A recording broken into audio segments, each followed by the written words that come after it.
हर किसी के जीवन में दुख है, लेकिन हर किसी को अपने दुख का पता नहीं है।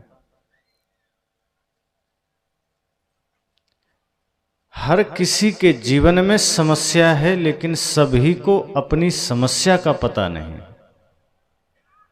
और ऐसा तभी होता है जब हम निश्चय ही मूर्छा में होते हैं। जब जीवन में मूर्छा हो तो अपनी समस्या का भी पता नहीं होता, अपनी बीमारी का भी पता नहीं होता। और जब अपनी बीमारी का ही पता ना हो तो उसकी चिकित्सा हम कैसे कर सकते हैं? शरीर की बीमारी का पता ना हो तो डॉक्टर के यहां आप जाते हैं, जांच लिख देता है, डॉक्टर को भी पता नहीं चलता बिना जांच करवाए। और जब कोई समस्या उसे दिखती है फिर उसके अनुसार वो दवाइयां चलाता है, और दवाई से मामला नहीं सुलझा तो सर्जरी आदि का ऑप्शन देता है, विकल्प देता है। किसी न किसी भांति शरीर की समस्या को जान लिया जाता है तो शरीर का दुख मिट गया। लेकिन जीवन में जो समस्या है, जो असली दुख का कारण है, वो कहां है, क्यों है, ये पता नहीं चल पाता है। इसलिए जीवन का दुख भी नहीं मिटता। जब प्रश्न का पता हो तो उत्तर खोजा जा सकता है, लेकिन प्रश्न ही पता ना हो तो उत्तर जो भी खोजेंगे गलत ही तो खोजेंगे। बीमारी का पता ना हो तो दवाइयां खोजी जा सकती है, लेकिन बीमारी का पता ना हो तो आप देखेंगे कई बार डॉक्टर आपको 5-7 दवाइयां लिख देता है एक ही बीमारी के लिए। तो आपको क्या लगता है कि एक बीमारी के लिए 5 दवा चाहिए? एक ही चाहिए, पर उसे पता नहीं है कि कौन सा चाहिए। वो 5 लिख दिया, काम एक करेगा, 4 नुकसान करता है, अंदाज से कर देता है। वो किसी भी बीमारी के लिए एक दवा पर्याप्त है, लेकिन जब पता ना हो कि बीमारी क्या है तो 5-7 दवाइयां आपको दी जाती है। जब अपने मन की बीमारी का पता ना हो तो हम इलाज कैसे करेंगे? जब अपनी ही समस्या का पता ना हो तो हम उसका समाधान कैसे करेंगे? अपने मन के प्रश्न का पता ना हो तो उसका उत्तर कैसे खोजेंगे? ऐसा नहीं कि जीवन में दुख नहीं है, दुख हर किसी के जीवन में है। सभी लोग सुखी तो नहीं हैं, लेकिन अधिकांश को अपना दुख क्यों है ये पता नहीं। सदगुरु कबीर तो कहते हैं, जाको सदगुरु ना मिला व्याकुल दहु दिश धाय, आंख न सूझे बाबरा घर जरे घोर बुताए। जब सदगुरु नहीं मिले, सच्चे गुरु नहीं मिले तो आदमी 10 दिशाओं में भटकता है। गुरु नहीं मिले तो जहां तहां आदमी भटकेगा समाधान के लिए। घर में कोई समस्या हुई तो आदमी को लगता है कहीं भगवान कुपित तो नहीं हो गए। घर में कोई समस्या हुई तो लगता है कोई अनिष्ट तो नहीं हो गया, शनि टेढ़ा तो नहीं हो गया, कोई ग्रह तो हमारे ऊपर नहीं आ गया। अब परिवार में किसी के विवाद हो गया, कोई समस्या आ गई और कहीं गलती से पहुंच गए पंडित जी के पास, तो पंडित जी प्रश्न भी उल्टा बता देते हैं और उत्तर फिर उल्टा होता ही होता है। वे कह देते हैं कि तुम्हारे ऊपर कोई ग्रह टेढ़ा हो गया है। अब आदमी सोचता है ग्रह ही टेढ़ा हो गया तो सीधा तो करवाना पड़ेगा। ग्रह सीधा नहीं होगा तो जीवन में सुख नहीं आएगा। तो आप पूछते हैं पंडित जी से ग्रह सीधा कैसे होगा? वे कहते हैं कुछ कथा करवानी पड़ेगी, पूजा करवानी पड़ेगी, जाप करवानी पड़ेगी, दुनिया भर के षड्यंत्र बता देते। फिर वे कहते हैं इतना सब करने के बाद एक बढ़िया सा अंगूठी तुमको पहनना पड़ेगा। कोई धातु बता दिए, नीलम पन्ना पोखराज आदि, कि इसमें से कोई जो तुम्हें सूट करे तुम पहन लेना, ग्रह सीधा हो जाएगा। अब वो आदमी सोचता है कि इतना उपाय अगर हम कर लें तो वास्तव में ग्रह सीधा हो जाएगा, और वो आदमी करता भी है, लेकिन वो विवेक नहीं करता है कि पृथ्वी से लाखों किलोमीटर दूर शनि ग्रह पृथ्वी से कई गुना बड़ा है। अगर वो टेढ़ा हो जाएगा तो पूरी पृथ्वी नष्ट हो जाएगी। एक ही आदमी पर टेढ़ा हुआ, और मान लो वो टेढ़ा हो भी गया तो एक छोटी सी अंगूठी से सीधा भी हो जाएगा। ये कौन सा ताकत है अंगूठी में? लेकिन आदमी को समझाया कि तुम्हारे जीवन में कोई ग्रह है, ठीक हो जाए। प्रश्न वो नहीं है, समस्या वह नहीं है। अगर आपके जीवन में विवाद है तो शनि ग्रह टेढ़ा थोड़े हुआ है। अब सूर्योदय होता है तो किसी एक आदमी को धूप लगती है कि सबको लगती? अगर अभी आप धूप में निकल जाएं सभी लोग, तो कोई कहेगा कि नहीं अकेले मुझे ही लग रहा है, बाकी किसी को नहीं लग रहा, तो अकेले के लिए छाता लाओ। अगर सूर्योदय है तो सभी को धूप लगेगी। अगर ग्रह टेढ़ा हो जाए तो सब पर टेढ़ा होगा। चांद की रोशनी भी आती है तो सब पर आती है। ये कौन सा गणित है कि शनि ग्रह टेढ़ा होगा करोड़ों किलोमीटर दूर और किसी एक दो छांट करके किसी एक दो व्यक्ति पर टेढ़ा होगा? और आदमी के पास समाधान भी ऐसा है कि बस अपने उंगली में एक छोटा सा अंगूठी पहन लो, सीधा भी हो जाएगा। तो कुछ ऐसा अंगूठी निकालना चाहिए कि सूरज कभी यहां से हटे ही नहीं, 24 घंटे सूर्योदय बना रहे, बादल भी न ढक सके, 15 दिन की अंधियारी रात भी ना हो, सदैव चंद्रमा उदय मान रहे। लेकिन वही बात जो मैंने कहा कि बहुत लोगों को अपने प्रश्न का ही पता नहीं होता कि हमारे जीवन में प्रश्न क्या है जिसका हमें उत्तर खोजना है। हमारे जीवन में दुख क्या है उसे पता ही नहीं होता। हमारे जीवन में समस्या क्या है उसको पता ही नहीं होता। इसलिए घर जरे घूर बुताए, आग लग गई घर में, किसी की झोपड़ी में आग लग गई घर में, और चौराहे में पड़े कचड़े का जो ढेर है उसमें जाके पानी डाल रहा है। किसी ने कहा भैया तो यहां पानी क्यों डाल रहा? वो आदमी कहता है मेरे घर में आग लगी है। तो आदमी कहता है पागल तो नहीं हो गया, घर में आग लगी है, घर में पानी डालो, ये चौराहे के कचड़े में क्यों डाल रहे हो? यही हम कर रहे हैं। हमारे मन में समस्या है, हमारे मन में प्रश्न है, हमारे मन में दुख है, और हम समाधान बाहर तीर्थों में खोज रहे हैं। बाहर हम जा जा के प्रयास कर रहे हैं। दुख का कारण हमारा मन है, दुख का कारण हर किसी का मन है, लेकिन मन के लिए हम कोई उपाय नहीं करते कि इस मन को कैसे ठीक किया जाए। किसी ने कहा अंगूठी पहन लो ठीक हो जाएगा, किसी ने बता दिया आपका घर का पर्दा ठीक नहीं। पहले निर्मल दरबार आता था तो जब कोई आदमी जाता था कि हमारे जीवन में समस्या है तो पूछते थे घर का पर्दा किस कलर का है, तो लाल है तो बदल दो, पीला कर दो, सब ठीक हो जाएगा। अब आदमी भी इतना पागल कि तुरंत सारे पर्दे फेंक देता था और पीला कर लेता था। समझ में नहीं आता पीला करने से ठीक कैसे हो जाएगा। कोई कहता था पैसा नहीं बचता है जेब में, तो जब तुम कोई चीज खरीदते हो तो पैसा किस हाथ से देते हो? तो दाएं से देते हैं, अब बाएं से देना शुरू कर दो, ठीक हो जाए। ये बचकानी हरकतों से आदमी का समाधान होता था। समोसा खाते हो तो कितने खाते हो? 2 खाते हैं, कल से 3 खाओ, ये समाधान मिलता था और आदमी भीड़ भी लगा देता था। यही आपको भी कई बार समाधान दिया जाता है कि आपका घर का वास्तु अच्छा नहीं है, पर्दे बदल डालो, दरवाजे बदल डालो।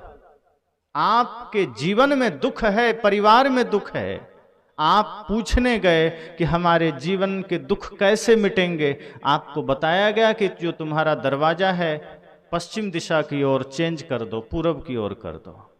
आपने सोचा हो सकता है भाई दरवाजे का दोष हो, दरवाजे की कोई गलती हो, बदल दिया दरवाजा आपने, अब भी दुख नहीं मिटा, अब भी पीड़ा है, अब भी कष्ट है, अब भी विवाद है घर में। अब पुनः आप पहुंच गए कि पंडित जी अब भी समाधान नहीं हुआ। कहा पर्दे बदल दिए थे, दरवाजे बदल दिए, अब क्या बदलें? कहा तुम घर में टाइल्स लगाओ, सब उखाड़ दो, मार्बल लगाओ। अब वो टाइल्स उखड़वा दिया, मार्बल लगा दिया। अब दुख नहीं मिटा, अब क्या करें? तो रसोई घर गलत जगह में बना है, तोड़ो बाहर बनाओ। रसोई तोड़वा दिया, अब भी दुख नहीं मिटा, अब क्या करें? तो शौचालय गलत जगह में बना है, वो घर के किनारे अकेले कहीं बनाओ, वो बना दिया। धीरे धीरे करते वो सारा घर तोड़वा दिया, दुख नहीं मिटा किया। यही तो सदगुरु कहते हैं कि मन में है समस्या, मन है दुख का कारण, वो बस नहीं किया। घर के पर्दे बदल डाले, टाइल्स बदल डाले, घर के दरवाजे तोड़ डाले, पूरा घर बदल गया, लेकिन जो बदलना था वो न बदला। घर ही नहीं बदले। कई लोग तो ऐसा करते हैं, गांव छोड़ देते हैं कि इस गांव में, इस घर में दुख है, समस्या है, यहां रहेंगे तो पीड़ा रहेगी, यहां रहेंगे तो कष्ट रहेगा। पंडित जी ने कहा तुम गांव बदल दो। आदमी गांव बदल के कहीं और चला जाता है, नए सिरे से आरंभ करता है, लेकिन समाधान नहीं मिलता। कभी आपको कहा जाता है कपड़े बदल डालो, आप कपड़े बदल लेते हैं। कभी गांव बदल लेते हैं, घर बदल लेते हैं, सब कुछ बदला, लेकिन सदगुरु कहते हैं कि मन नहीं बदला तो सब कुछ व्यर्थ है। कुछ बदलने की आवश्यकता नहीं है, सिर्फ मन को बदल लीजिए। नया घर हो, पुराना घर हो, काला कपड़ा हो, नीला कपड़ा हो, टाइल्स हो, मिट्टी हो, सब चल सकता है, लेकिन मन अगर बदल गया तो कोई दिक्कत नहीं। सुख है, संपत्ति वही है, समृद्धि वही है। जिसका मन निर्मल हो गया, जिसका मन बदल गया, वो झोपड़ी में भी शाहंशाह है, सम्राट है। जिसका मन गंदा है, वो रावण की तरह सोने की लंका में भी बेचैनी में है। सोने की लंका में बैठा हुआ रावण भी रो रहा है, भय में जी रहा है, चिंता में जी रहा है, पीड़ा में जी रहा है, लेकिन झोपड़ी में बैठी हुई माता शबरी परमानंद में जी रही है। शरीर पर कपड़े कम हैं, झोपड़ी टूटी हुई है, पैर में पादुका नहीं है, लेकिन कष्ट नहीं है जीवन में, क्योंकि मन निर्मल है। इसलिए हमें पता ही नहीं होता कि हमारे मन में समस्या क्या है। इसलिए हम बाहर पानी डाल रहे हैं, आग घर में लगी है, पानी कहीं बाहर डाल रहे हैं, और जब तक बाहर पानी डालते रहेंगे समाधान नहीं हो सकता। सदगुरु हमें इशारा करते हैं कि मन है दुख का कारण। मन एव मनुष्याणाम कारणम बंध मोक्षयो। ऋषियों ने भी कहा कि मन का खेल ऐसा है कि मनुष्य के जीवन में मन ही बंधन और मुक्ति का कारण है। अगर आपके जीवन में कोई बाधक है तो आपका मन बाधक है, आपका पड़ोसी बाधक नहीं है, आपका परिवार बाधक नहीं है। कई बार आदमी कहता है क्या करें, भक्ति करना तो चाहते हैं, लेकिन परिवार है, माता पिता हैं, पुत्र है, मित्र हैं, इसके वजह से नहीं कर पाते हैं। सच तो यह है कि भक्ति के मार्ग में आपका मन सबसे बड़ा बाधक है, परिवार बाधक नहीं है। जिस दिन मन में यह ख्याल जागृत हो जाएगा कि यह जीवन भक्ति के लिए मिला है, आपको कोई नहीं रोक सकता। जब सिद्धार्थ के मन में यह ख्याल जागृत हो गया कि दुनिया में सिर्फ सपना के समान जीवन जी करके हम सिर्फ नरक जा सकते हैं, दुनिया में सिर्फ दुख पा सकते हैं, संसार में सिर्फ पीड़ा पा सकते हैं, सत्य तो कुछ और ही है, तो सब कुछ छोड़ दिया जाता है। वो फिर ये नहीं कहते कभी बेटा 2 साल का है, पत्नी अभी जवान है, माता पिता बुजुर्ग हो गए हैं, राज्य को देखने वाला कोई नहीं है। सिद्धार्थ ने कोई बहाना नहीं बनाया। उन्होंने कहा ये तो जन्म जन्म में मिलते रहे हैं, इस जन्म में ये मेरे माता पिता हैं, पिछले में कोई और रहे होंगे, उससे पहले कोई और रहे होंगे, उससे पहले कोई और रहे होंगे। माता पिता तो बदलते रहते हैं। ये मोक्ष की भूमिका नर शरीर मिला है, और यदि इस जन्म में भी हम इन्हीं माया मोह में फंसे रहे तो मोक्ष का काम कब करेंगे। ये रिश्ते नाते, ये माया मोह हमें सिर्फ फंसाने का काम करते हैं। कभी वो धन के रूप में आपके पैरों में बेड़ियां डालते हैं, कभी वो पद के रूप में बेड़ियां डालते हैं, कभी वो प्रतिष्ठा के रूप में बेड़ियां डालते हैं, कभी माता पिता गुरु के रूप में। लेकिन जिस दिन हम समझ जाते हैं कि ये सब माया का ही छल है जो किसी न किसी रूप में हमें रोकना चाहती है, तो आप फिर उन बेड़ियों को तोड़कर आगे बढ़ जाते हैं। फिर आपको कोई रोक नहीं सकता।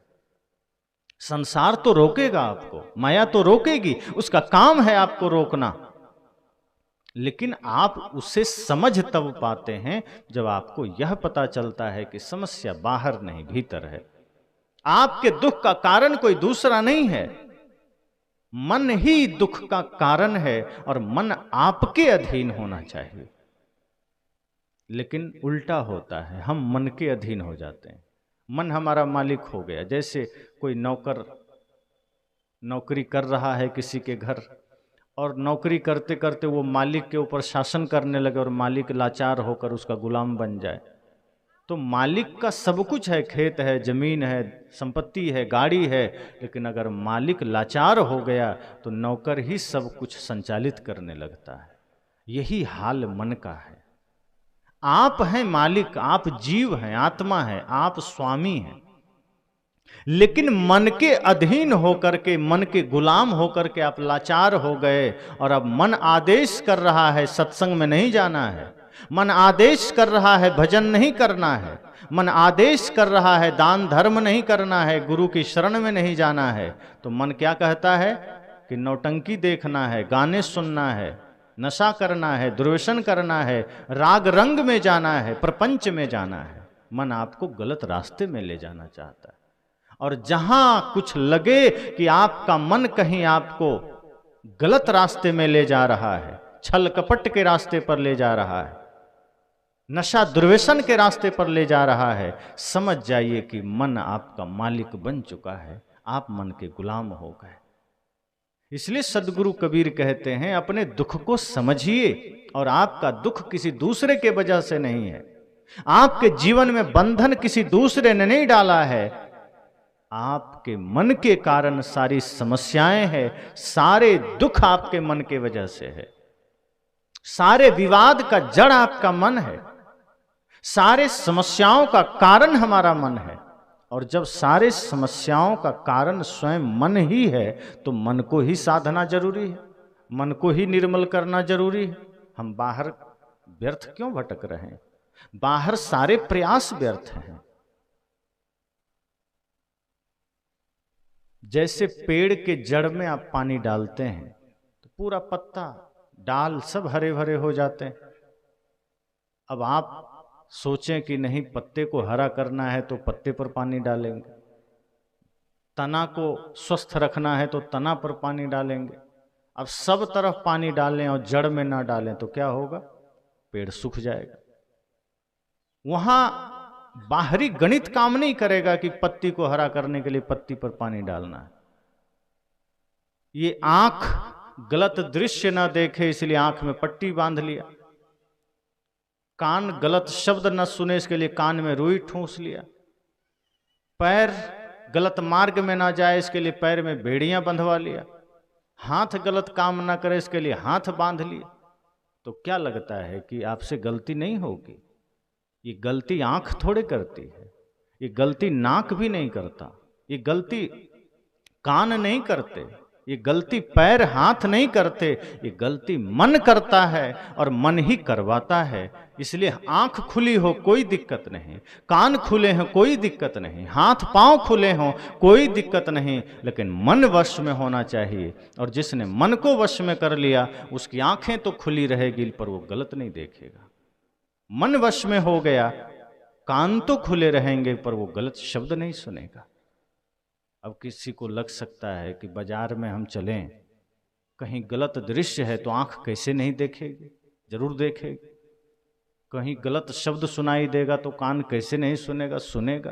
पर ध्यान दीजिए, अगर मन वश में हो तो आपकी आंखें हजार दृश्य को देखेगी पर कैच उसे ही करेगी, पकड़ के उसे ही रखेगी जो उपयोगी है, जो जरूरी है, कचड़े को नहीं लाएगी।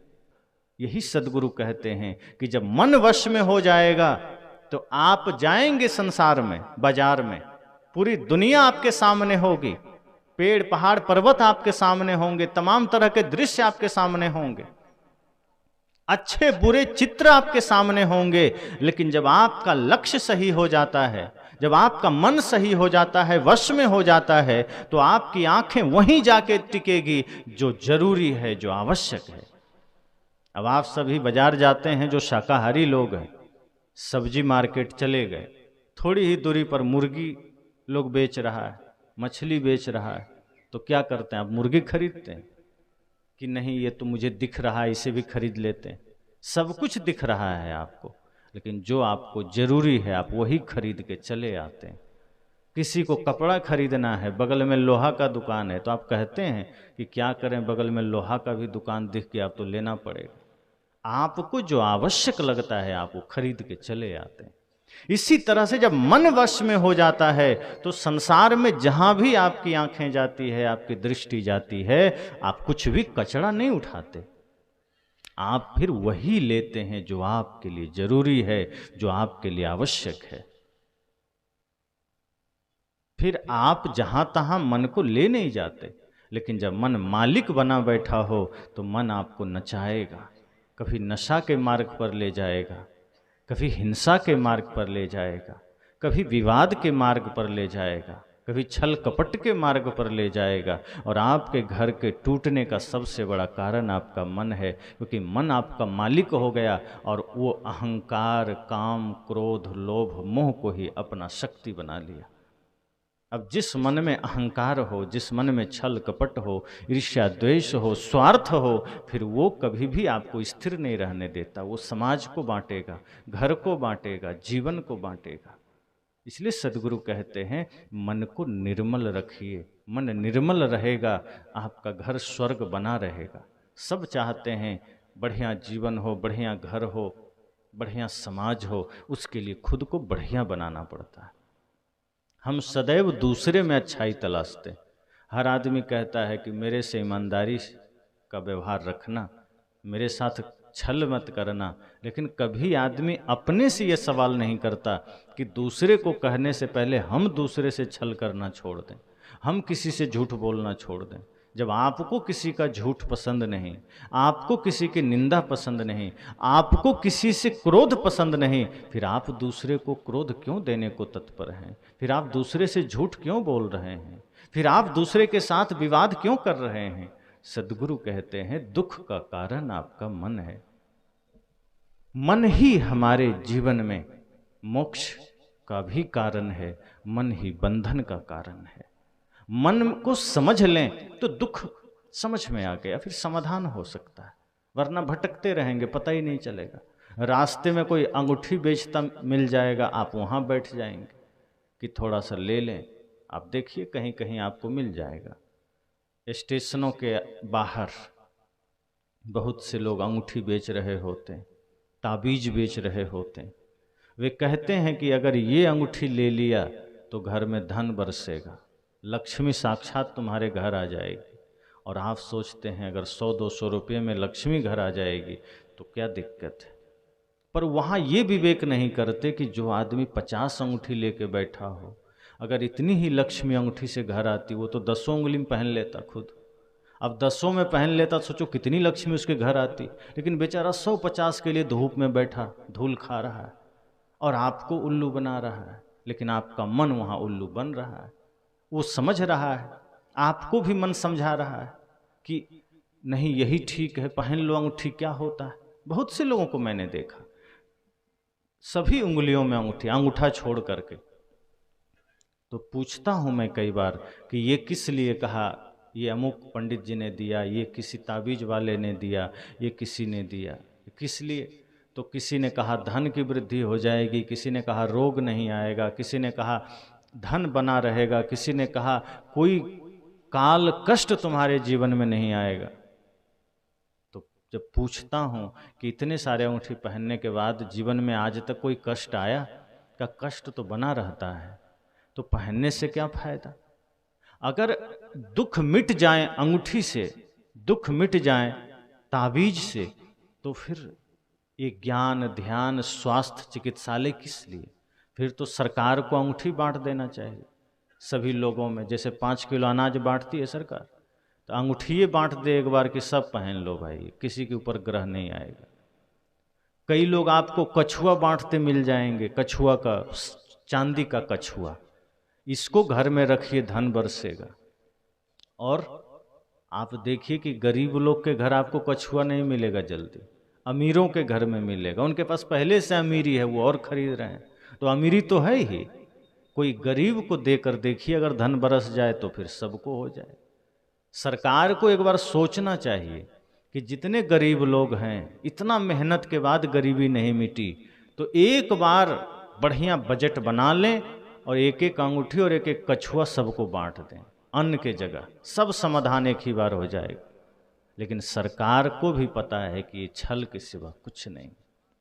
अगर ये अंगूठियों से राष्ट्र बदल जाता, आदमी का जीवन बदल जाता, तो इतने सारे तांडव न करना पड़ता, इतना सारा छल न करना पड़ता। इसलिए सदगुरु कहते हैं मन की समस्या को जानिए, ये मन बड़ा भयंकर है, आपको न जाने कहां कहां पटक रहा है और आप दौड़े चले जा रहे हैं, बेतहाशा सुनते नहीं है। सदगुरु कबीर जैसे महापुरुष जब अपनी वाणी खरे रूप में कहते हैं, कठोर शब्दों में कहते हैं, तो हमें समझ नहीं आता। लेकिन कोई, अब जैसे मैं कह रहा हूं कि माता पिता गुरु की सेवा करिए, ध्यान करिए, तब मन निर्मल होगा, तो ये बात तो थोड़ा भारी है, कम करिए। अब इसमें मेहनत है, श्रम है, माता पिता की सेवा करनी है, गुरु की सेवा करनी है, ध्यान करना है, मन को निर्मल करना है।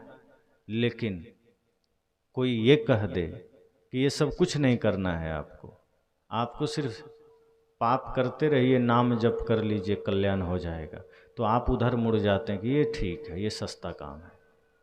इसलिए ऐसे मंचों में भीड़ ज़्यादा हो जाती है जहाँ ये कह दिया गया कि तुम्हारे जीवन में ये कष्ट चल रहा है, इसका ये समाधान है, ये समाधान है, ये मेरे पास ताबीज है, मंत्र है।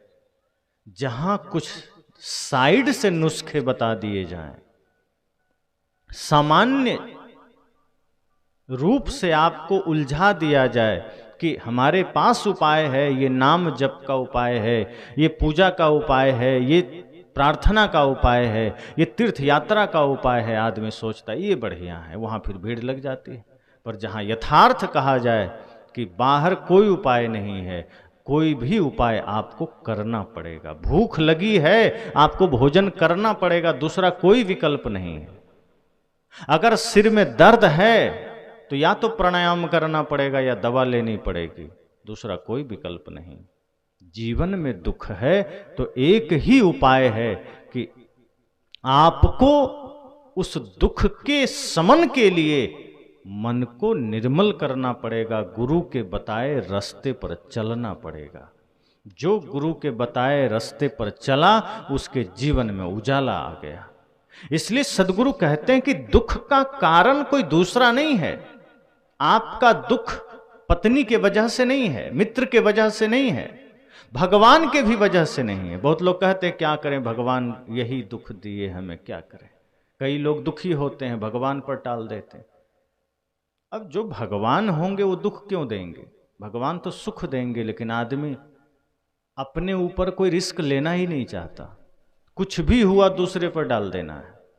थोड़ी सी भी समस्या जीवन में आई वो दूसरे पर टाल दिया कि भगवान के वजह से दुख है, या मित्र के वजह से दुख है, पड़ोसी के वजह से दुख है, दूसरे पे टाल दिया।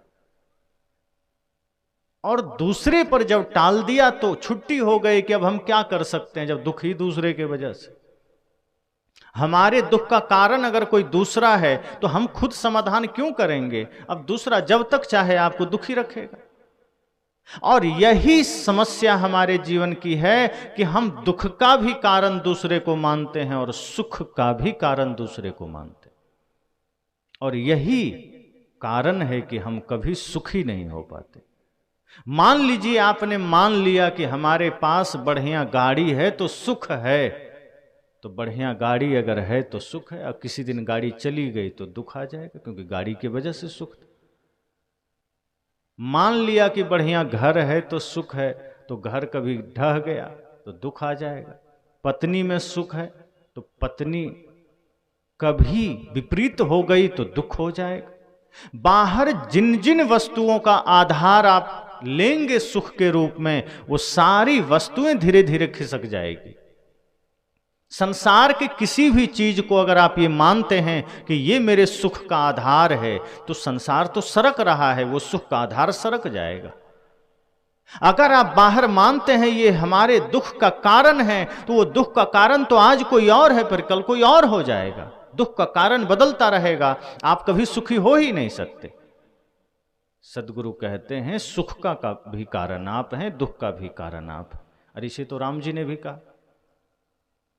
जब निषाद राज ने राम जी से कहा बड़ा दुख हुआ आपके बारे में जानकर कि मंथरा और कैकेयी माता के वजह से आपको दुख मिला, लक्ष्मण जी ने कहा बिल्कुल एकदम उन्हीं के वजह से दुख हुआ है राम जी को, भैया को। ये तो मानते ही नहीं।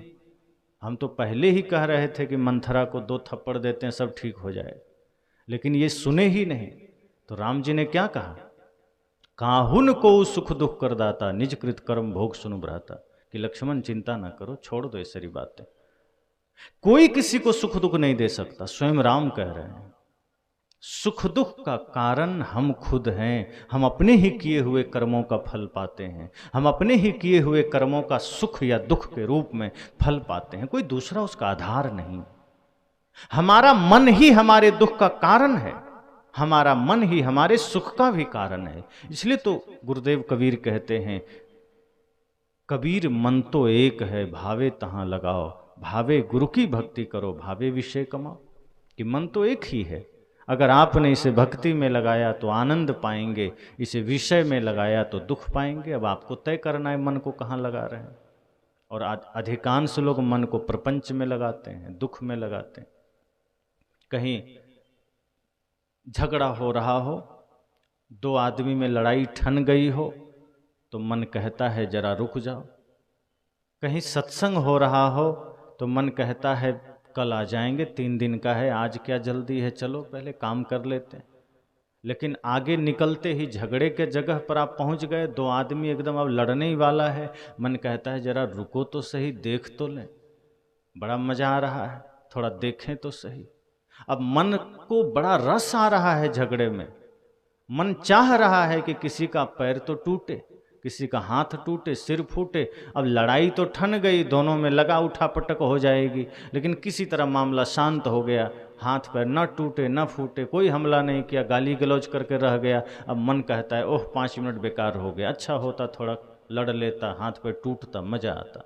अब झगड़े में रस आ रहा था, किसी का पैर टूटे मन को रस आता है, किसी के जीवन में कोई बर्बादी आ जाए मन को रस आता है, पड़ोसी बीमार हो जाए मन को बड़ा मजा आता है।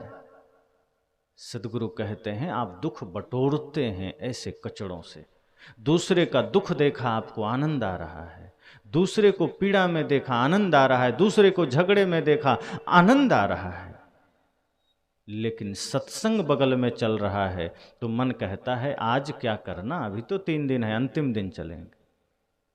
कहीं राशन बंटने लग जाए तो आदमी पहले ही दिन झोला लेके खड़ा हो जाता है, पता नहीं कल मिले न मिले, आज ही चलो भीड़ है तो क्या हुआ, लेके आ जाते हैं। पर कहीं ज्ञान बंट रहा है, 3 दिन का है, आज अंतिम दिन चलेंगे, पहले काम कर लेते हैं। इसका मतलब है कि मन आपको संसार में रस दिखा रहा है और ज्ञान में निरसता दिखा रहा है। उल्टा है, संसार निरस है, सिर्फ शरीर के प्रयोग के लिए। आपका शरीर भौतिक है और शरीर के लिए ही ये सब व्यवस्था है। शरीर को ही भोजन चाहिए, शरीर को ही कपड़ा चाहिए, शरीर को ही घर चाहिए, आत्मा को ये सब नहीं चाहिए। और ये सत्य है कि जब तक शरीर है भोजन चाहिए, इसको नकारते नहीं है साहब, नहीं कहते कि हाँ शरीर को भोजन मत दो, कपड़ा मत दो, कमाई मत करो, धन मत कमाओ। वे कहते हैं अब शरीर है, व्यवस्था तो चाहिए, घर भी चाहिए, कपड़ा भी चाहिए, भोजन भी चाहिए। अब आपके पास गाड़ी है, तो बिना तेल डीजल के थोड़े चलेगा, नहीं चलेगा। पर बात कहाँ टिकती है आकर कि ठीक है आपने गाड़ी में तेल डीजल मोबिल जो भी आपको लगता है डाल दिया, सर्विसिंग करा दिया, चक्के का हवा चेक करा दिया, गाड़ी ठीक है, और ड्राइवर को 5 दिन से भोजन नहीं दिया तो चलेगी गाड़ी? अरे गाड़ी को आपने सब कुछ कर दिया तो ड्राइवर को भी तो दो, गाड़ी खुद थोड़े चलेगी। तो शरीर को व्यवस्था आपने दे दिया, शरीर गाड़ी है, शरीर तो नाव है भवसागर से पार होने का साधन मात्र।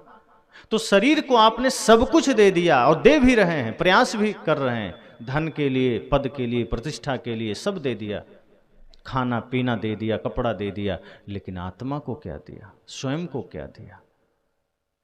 आत्मा को धन चाहिए, आत्मा को ध्यान चाहिए, आत्मा को भजन चाहिए, सत्संग चाहिए, सत्य हिंसा प्रेम करुणा चाहिए, वो आपने दिया नहीं। भजन आपने किया नहीं, धर्म के मार्ग पर कदम बढ़ाया नहीं, तो शरीर को भोजन दिया, मन को नहीं दिया, आत्मा को नहीं दिया। और मन को जब आपने नहीं दिया सत्संग, मन को नहीं लगाया ध्यान में, तो मन बन गया मालिक और आपको लगा दिया दुनियादारी में। क्योंकि मन जब मालिक बन जाता है वो कभी भी आपको ज्ञान के मार्ग पर नहीं ले जा सकता। जब तक आप मालिक हैं तभी तक मन आपका भक्ति में जाएगा।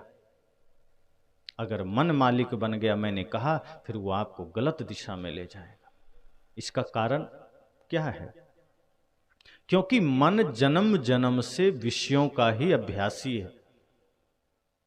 जितने बार इस धरा पर जन्म लेकर आए हैं, हर बार मन का सामना माया से हुआ है, हर बार मन उसी माया मोह में रहा है, उसी दुनियादारी में रहा है। इसलिए आज भी मन आपको उसी में ले जाता है। मन के लिए वह परिचित मार्ग है और ज्ञान का मार्ग अपरिचित मार्ग है।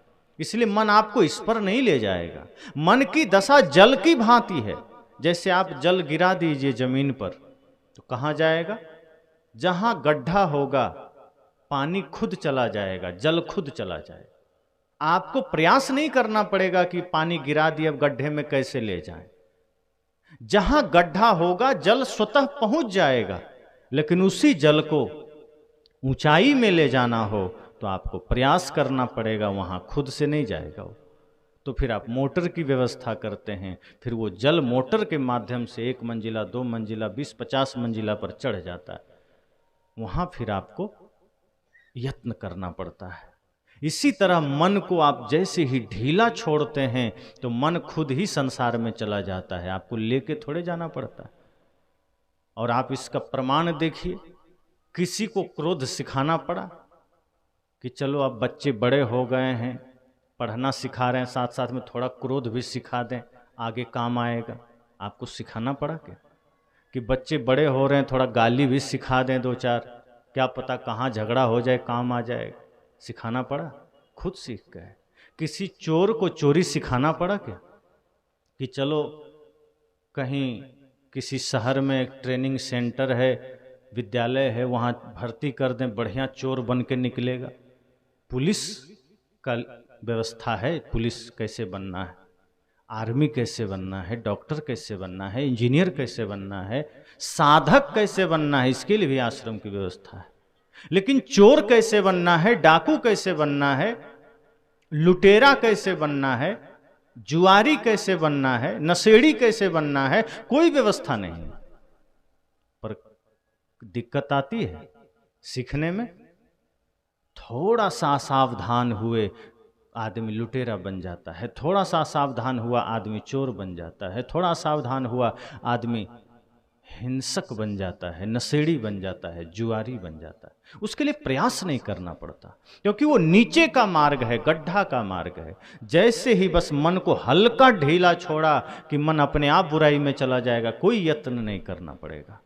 लेकिन बढ़िया बनने के लिए, इंसान बनने के लिए, अच्छे कार्य करने के लिए यत्न करना पड़ता है, साधना करनी पड़ती है, गुरु के ज्ञान को धारण करना पड़ता है। वो मेहनत का काम है। एक अच्छा पुत्र बनने के लिए गुरु की शरण में जाना पड़ता है। लेकिन बिगड़ने के लिए कुछ नहीं करना पड़ता। एक अच्छा इंसान बनने के लिए निरंतर तप की आवश्यकता है, पर शैतान बनने के लिए कोई तप की आवश्यकता नहीं है। बस थोड़ा सा मन को ढीला छोड़ दीजिए, आदमी शैतान हो जाता है। इसलिए बिगड़ने के लिए कोई व्यवस्था नहीं है, सिर्फ सुधरने की व्यवस्था है। संसार में सुधारने के लिए तमाम व्यवस्थाएं हैं, बिगाड़ने के लिए तो चारों तरफ खुद ही मन काफी है, प्रपंच काफी है, बल्कि उससे बचा जाता है। गलत चीजों के लिए आपको कुछ भी नहीं करना पड़ता। आप देखिए आसपास बढ़िया कीमती पौधे लगाने के लिए आपको मेहनत करनी पड़ती है, और जो जंगल झाड़ है उसके लिए कुछ करना पड़ता है।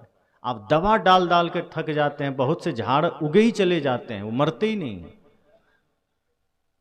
भयंकर गर्मी में ऐसे ऐसे झाड़ हैं जो जिंदा रह जाते हैं, जिसका कोई उपाय उपयोग नहीं, समाज में कोई प्रयोजन नहीं। आप उसको उखाड़ के फेंकना चाहते हैं, वो उतनी ही शक्ति से उगते चले जाते हैं। लेकिन आप कीमती पौधे लगाना चाहते हैं, दिन रात सेवा कर रहे हैं, पानी डाल रहे हैं, फिर भी मुरझाए जा रहा है। यही हाल आपके जीवन का है कि मन को बुरा बनाना है, आपको कुछ नहीं करना है, बस थोड़ा सावधान हो जाइए, बेहोश हो जाइए, हल्का सा मन को ढीला छोड़ दीजिए, आपको गलत रास्ते में ले चला जाएगा। इसलिए सदगुरु कहते हैं मन ही सुख दुख का कारण है, मन ही सभी समस्याओं का कारण है, दूसरा कुछ नहीं है। इसलिए बहुत से लोग तो ये जानते ही नहीं कि मन में दुख भी है। संसार में कितने लोग हैं जो उसी के साथ जीना शुरू कर देते हैं, दुख के साथ। ये मान बैठते हैं कि यही हमारी नियति है, हम इससे मुक्त हो ही नहीं सकते, सबके जीवन में ये दुख है, ये मान करके हम उसी में जीने लगते हैं। पर जब कभी गुरु का सानिध्य मिलता है, संत का सत्संग मिलता है, तब पता चलता है कि नहीं, धरती पर हर इंसान सुख पा सकता है, सबके नसीब में सुख है, सबके मूल में सुख पाने का उपाय है, अवसर है। लेकिन हम संसार के प्रपंचों में इतना गहरे उतर जाते हैं कि हमें सुख का आभास भी नहीं होता। हजारों साल के गुफा में किसी को बंद कर दिया जाए भयंकर अंधेरे में, तो उस आदमी को ये लगता है कि अब हमारे जीवन में कभी प्रकाश नहीं आएगा, हम तो इसी अंधेरे में जिएंगे, और वो उसी के साथ अभ्यास कर लेता है जीने का। लेकिन गलती से कहीं सूरज की रोशनी पड़ गई, तब थोड़ा सा उम्मीद जगता है कि नहीं, लगता है हम बाहर के उजाले को भी देख सकेंगे। किसी किसी आदमी को जेल में रहना पड़ता है, अगर उसे आजीवन कारावास हो गया तो धीरे धीरे वो मन को समझा लेता है कि अब जेल में ही रहना है। धीरे धीरे वो जेल को ही घर समझने लगता है, धीरे धीरे उसी हथकड़ी को, उसी सारे ग्रिल को मान लेता है कि अब इसी के साथ जीना है, उसी में वो मन को समझा लेता है। लेकिन जब कभी कोई उम्मीद की किरण जगती है, तब आभास होता है कि नहीं, इसके बाहर भी एक जगत है जहां आनंद है। यही हम सबके साथ होता है। भयंकर दुख है जीवन में, पीड़ा है जीवन में, अशांति है जीवन में, लेकिन हम इतना गहरे उस दुख में डूब चुके हैं कि अब उम्मीद ही नहीं होती कि कभी हमारे जीवन में भी उजाला आएगा, सूर्योदय होगा, सुख आएगा। इसलिए दुख के साथ समझौता कर लेते हैं, जीने लग जाते हैं। लेकिन सदगुरु कहते हैं हर आदमी के जीवन में सुख का सूर्योदय होगा, बस जरूरत है मन को निर्मल करने की, जरूरत है मन के दुख को जानने की। अब मन में दुख है, हम उसे जान ही नहीं रहे, मन में समस्या है, हम जानते ही नहीं है, तो जानना पड़ेगा, समझना पड़ेगा कि सारी समस्याओं का कारण हमारा मन है, कोई पड़ोसी कारण नहीं है, कोई माता पिता कारण नहीं है, कोई मित्र कारण नहीं है, हम दूसरे को कारण मान लेते हैं। आप कई बार देखिए, कई आदमी क्रोध कर देता है, फिर बाद में क्या कहता है, क्या करें, हम क्रोध करना तो नहीं चाहते थे, पर सामने वाले के वजह से करना पड़ गया, मित्र के वजह से क्रोध आ गया, पुत्र के वजह से क्रोध आ गया, पिता के वजह से क्रोध आ गया। किसी न किसी पर अपनी जिम्मेदारी सौंप देता है कि किसी और के वजह से क्रोध आ गया। अब जरा सोचिए, किसी और के वजह से क्रोध कैसे आ गया? मान लीजिए हमारे भीतर क्रोध है ही नहीं, तो सामने वाला कितना भी प्रयास करे, क्रोध आएगा क्या? जब क्रोध है भीतर तभी तो किसी न किसी कारण से क्रोध आएगा। तो सामने वाला तो प्रयास करेगा ही, संसार तो प्रयास करेगा ही कि आपको परेशान करे, आपको उद्वेगित करे, पर आपकी साधना, आपकी भक्ति, आपका भजन क्या कहां चला गया? ये भजन कब काम आएगा? ये प्रेम कब काम आएगा? ये आपकी साधना, आपकी भक्ति कब काम आएगी? अब से सीमा पर युद्ध छिड़ जाए, पाकिस्तान की तरफ से हमला हो जाए और सैनिक कहें हमारा हथियार तो दिल्ली में रखा है, अब क्या करें? अब जब युद्ध नहीं छिड़ा था तब हथियार लेके सब घूम रहे थे, दिखा रहे थे, और युद्ध छिड़ गया तो हथियार पता चला क्वार्टर में रखा है, दिल्ली में रखा है, तो हार हो जाएगी ना। बाकी समय भले छिपा के रखिए, लेकिन युद्ध के समय अगर हथियार सामने है तो आप युद्ध जीत सकते हैं। तो जब प्रतिकूलता नहीं थी, जब सामने से कोई विषम परिस्थिति नहीं आई थी, तब हम प्रेम भक्ति का गुणगान कर रहे थे, भजन गा रहे थे। लेकिन जैसे ही सामने से किसी ने गाली दिया, हम तुरंत प्रेम श्रद्धा भक्ति को बगल रख देते हैं कि ये तो खत्म, इसका काम नहीं। अब हम भी वही क्रोध का हथियार उठा लेते हैं। तो क्या मतलब हुआ सत्संग सुनने का? जिस वक्त प्रेम की आवश्यकता है उस वक्त प्रेम को धारण तो करिए।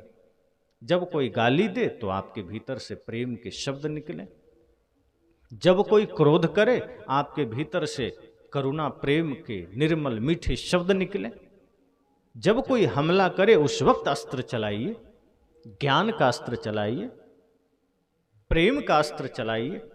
लेकिन उसी समय हम हार मान लेते हैं, उसी समय हम अपना अस्त्र समर्पित कर देते हैं। सदगुरु कहते हैं इसीलिए जीवन में दुख है, और इस दुख का कारण कोई दूसरा नहीं है।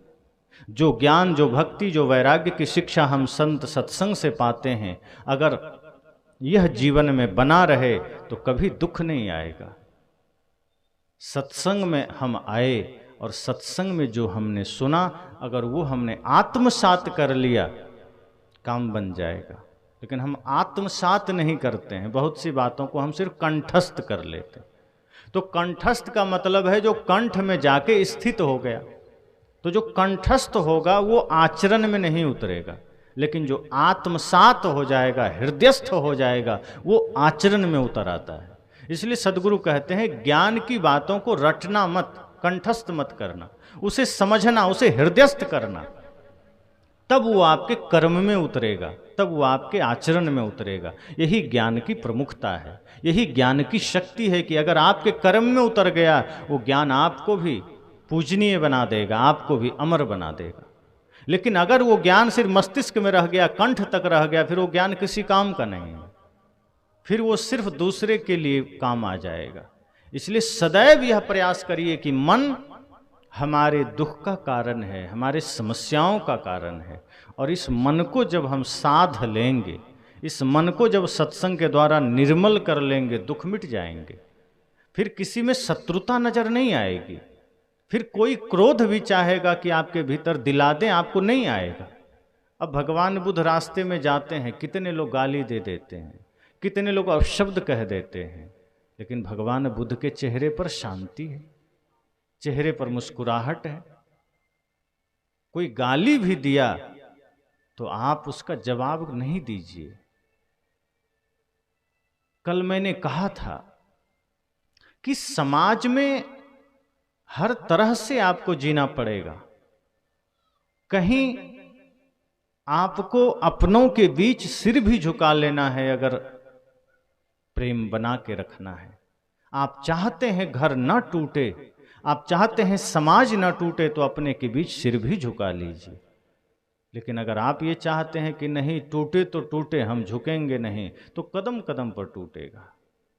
क्योंकि घर परिवार संसार के टूटने का कारण ही हमारा अहंकार है, स्वार्थ है, और ये दो विकार जहाँ भी रहेंगे वो समाज, वो घर कभी संवर्धित नहीं रह सकता, व्यवस्थित नहीं रह सकता, संगठित नहीं रह सकता। इसलिए सदगुरु कहते हैं कि जहाँ जैसी स्थिति आए स्वयं को बना लीजिए।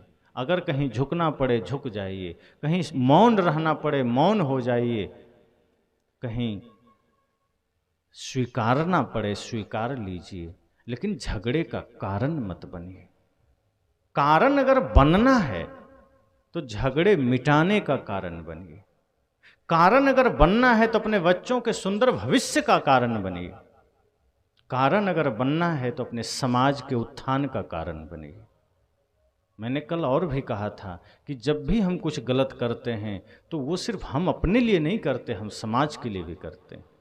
क्योंकि जिस समाज जिस राष्ट्र में हम रहते हैं, हमारी गलती का असर वहाँ भी होता है। इसलिए हम सबको जागरूक रहना है। तो मैंने कहा कि मन हमारे जीवन में सभी समस्याओं का कारण है, और ये हमें अंतिम समय तक समझ नहीं आता। हमें लगता है कि मन हमारा सहयोगी है, और ये मान करके हम मन के भरोसे बैठ जाते हैं। और जब मन के भरोसे हो जाते हैं तो मन अच्छा से चूना लगा देता है कि बहुत बढ़िया, अब तुम हमारे अंडर आए हो। फिर सब बदला एक ही बार चुका लेता है। मन इतना भयंकर है, कहीं भी हल्की सी भूल हुई, चूक हुई, जगह मिली कि मन आपको लेके डूब जाएगा। इसलिए सदगुरु कहते हैं कि अपने जीवन के प्रश्न को जानिए, अपने जीवन की समस्याओं को जानिए, दूसरे का मत जानिए। हम अपना तो नहीं जानते, दूसरे के जानने में लगे हैं। पड़ोसी के पास क्या है, हमारे पास पूरा विवरण आ जाता है। उसका बेटा क्या करता है, उसके पास धन कितना है, जमीन कितना है, पड़ोसी क्रोधी है कि लालची है, सब हमें पता है। हम चर्चा करते हैं कि अरे क्या कहे, हमारा पड़ोसी ठीक नहीं। वो धार्मिक आदमी होने का ढोंग करता है, उसके जीवन में धर्म थोड़े है। आदमी यही तो चर्चा करता है कि हमारा जो पड़ोसी है वो छली है, कपटी है, वो धार्मिक नहीं है। सदगुरु कहते हैं आपको आपके पड़ोसी का लेखा जोखा पता है, आपको आपके मन का पता है क्या, कि आपका मन कितना कचड़ा में है। पड़ोसी के मन में क्या है ये जान भी लेंगे तो क्या हो जाएगा। अगर आपको पता ही चल गया कि पड़ोसी चोर है तो आपको क्या नुकसान और क्या लाभ। लेकिन आपका मन चोर है ये पता चल गया तो आप उसे ठीक कर सकते हैं। आपके जीवन में समस्या है ये पता चल गया तो आप उसे अच्छा कर सकते हैं, समाधान खोज सकते हैं, और इससे आपका ही मुक्ति संभव है। लेकिन दूसरे के विवरण को जानने में आपका कोई लाभ नहीं। हम दूसरे के बारे में जानना चाहते हैं, हम दूसरे के बारे में पता करना चाहते हैं। सदगुरु कहते हैं यह जीवन आपको आपकी मुक्ति के लिए मिला है, ये जीवन आपको आपके बंधन को काटने के लिए मिला है, और इसके लिए सत्संग जरूरी है।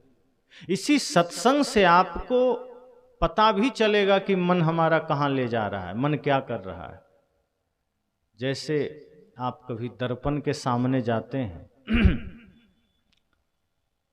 और अक्सर जब घर से बाहर निकलना हो तो आदमी दर्पण के सामने जाता ही जाता है, कहीं भी घर से बाहर निकलना हो। घर में जब तक थे फटा हुआ बनियान था, चिंता नहीं थी। कपड़े कहीं से फटे थे, ज़्यादा चिंता नहीं थी। टूटी हुई चप्पल थी, चिंता नहीं थी। बाल बिखरे हुए थे, आपको ध्यान नहीं था। कहीं चेहरे में कोई दाग लगे थे, आपको ध्यान नहीं था। लेकिन जैसे ही पता चला कि आपको बाहर जाना है तो आप तुरंत दर्पण के सामने चले जाते हैं। आप देखते हैं, बाल ठीक कर लेते हैं कि बाल ठीक होने चाहिए। आप चेहरा देखते हैं कि गाल में कोई दाग तो नहीं है, आप उसे ठीक कर लेते हैं। कपड़े फटे ना हो, आप बढ़िया कपड़ा पहन लेते हैं।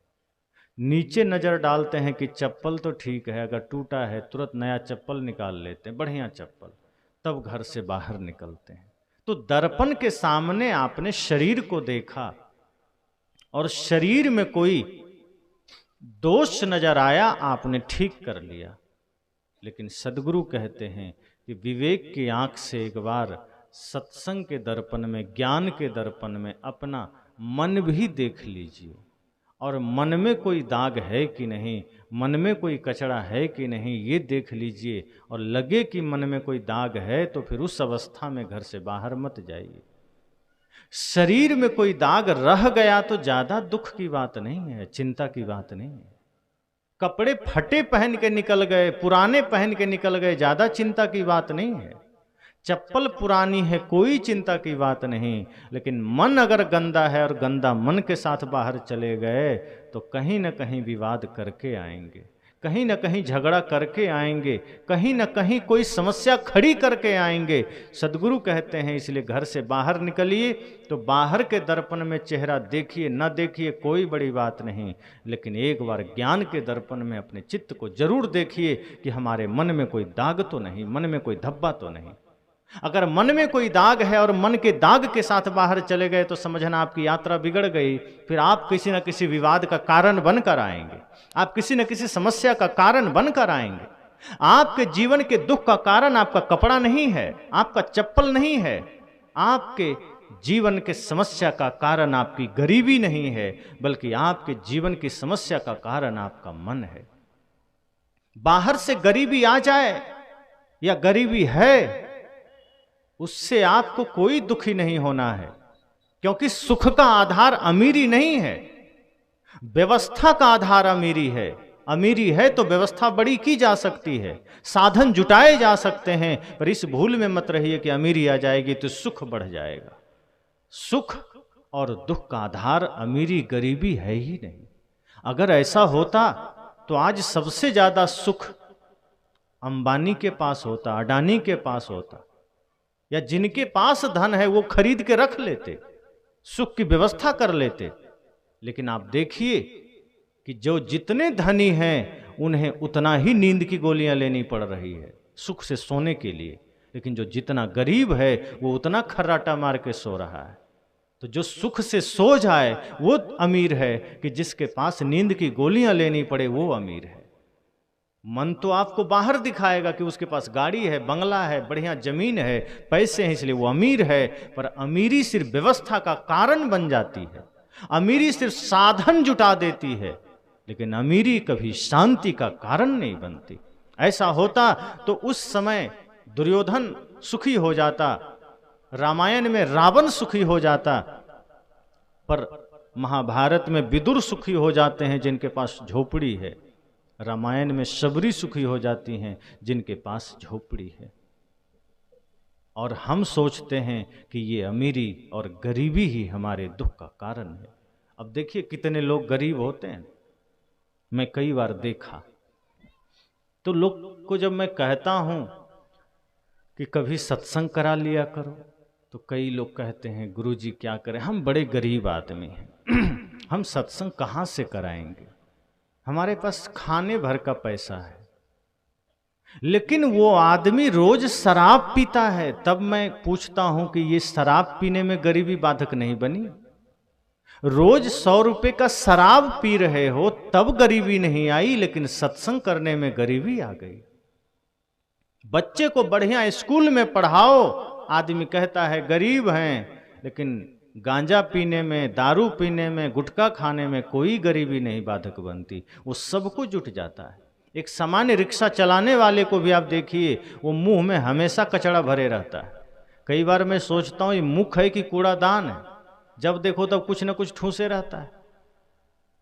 नगर पंचायत में मिलता है कचरा पेटी, हरा और नीला, किसी में गीला कचरा डालें, किसी में सूखा डालें, आदमी तो दोनों एक ही में डाल रहा है। अब इसका कौन सा भयंकर कचरा दान है? अब आदमी मुंह को ही कूड़ादान बना लिया, जो आया डाले जा रहा है। अब जब मुख में आप कचरा डालेंगे तब गरीबी नहीं आई, शराब पिएंगे तब गरीबी नहीं आई, लेकिन भजन करना है तो गरीबी बाधक बन रही है, बच्चे को पढ़ाना है तो गरीबी बाधक बन रही है। एक आदमी से मैंने कहा कि दूध पिया करो, उसने कहा गरीब आदमी कहाँ से दूध पिएंगे। उसके बगल में एक आदमी था, कहा रोज मांस खाता है। मैं कहा तब दूध से सस्ता है या महंगा? तब सिर झुका लिया, कहा गुरुजी दूध से बहुत महंगा है। मैं कहा दूध पीने में गरीबी दिख गई, मांस खाने में अमीरी आ गई। ये मन की गरीबी है।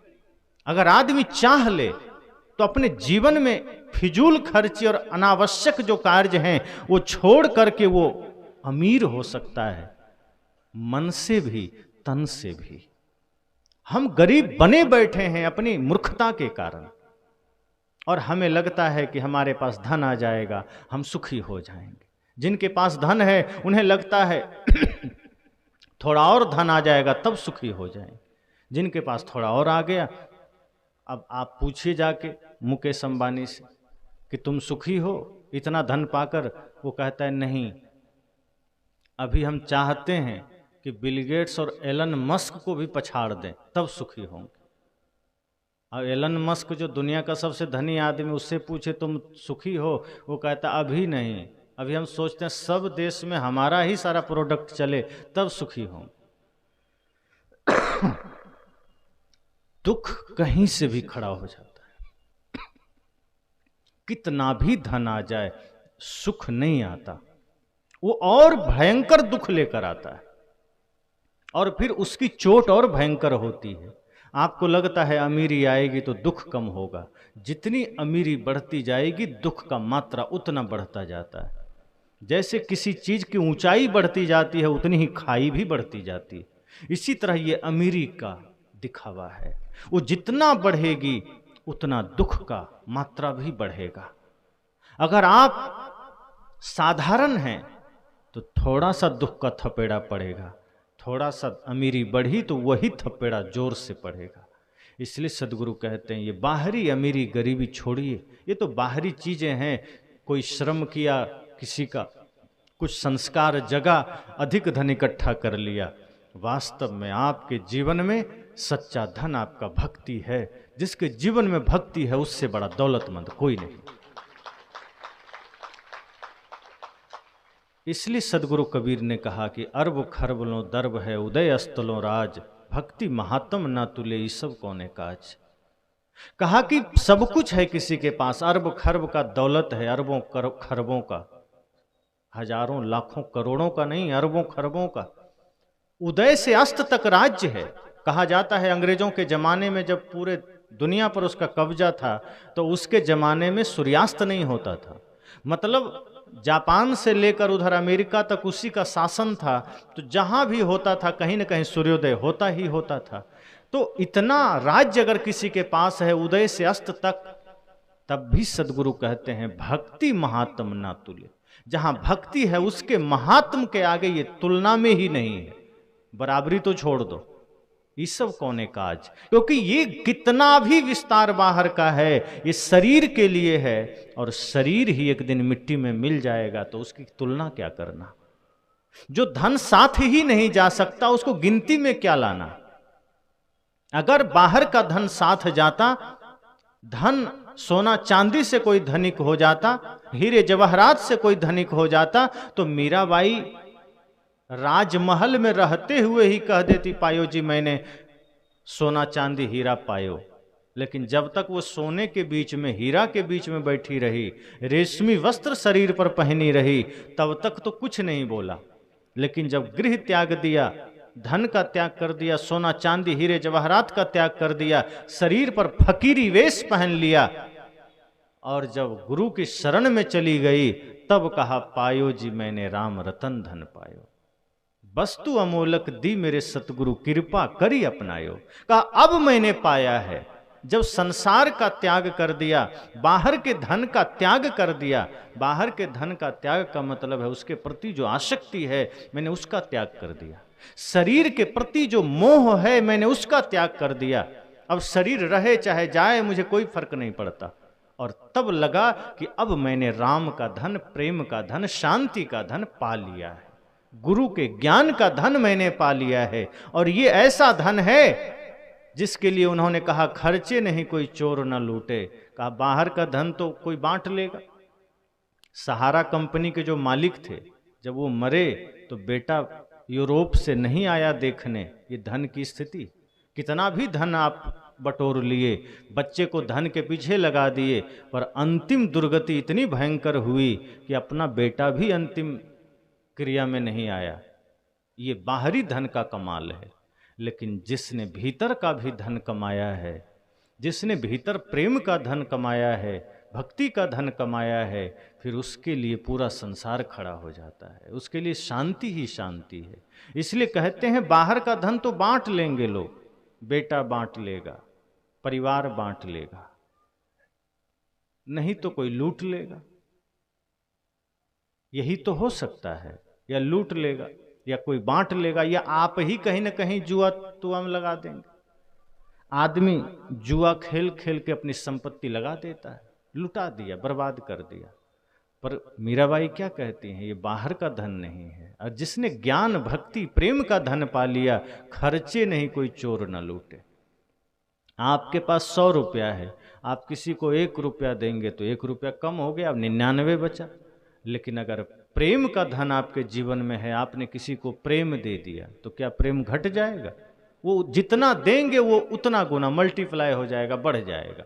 तो प्रेम बांटने से बढ़ता है, भक्ति करने से बढ़ती है, सत्य में जीने से सत्य बढ़ता है, अहिंसा का पालन करने से अहिंसा में वृद्धि होती है। तो जो ये धन है, अगर ये अपने धारण कर लिया, भक्ति का, प्रेम का, सत्य का, अहिंसा का धन, ये कभी घटता नहीं है, न इसे कोई लूटता है, न इसमें कोई कमी आती है। दिन दिन बढ़त सबायो, पायो जी मैंने राम रतन धन पायो। ये बढ़ता ही जाएगा, और ये ऐसा है कि ये सभी जगत को प्रकाशित कर सकता है। इसलिए सदगुरु कहते हैं कि यह धन जीवन में जरूरी है, यही जरूरी है।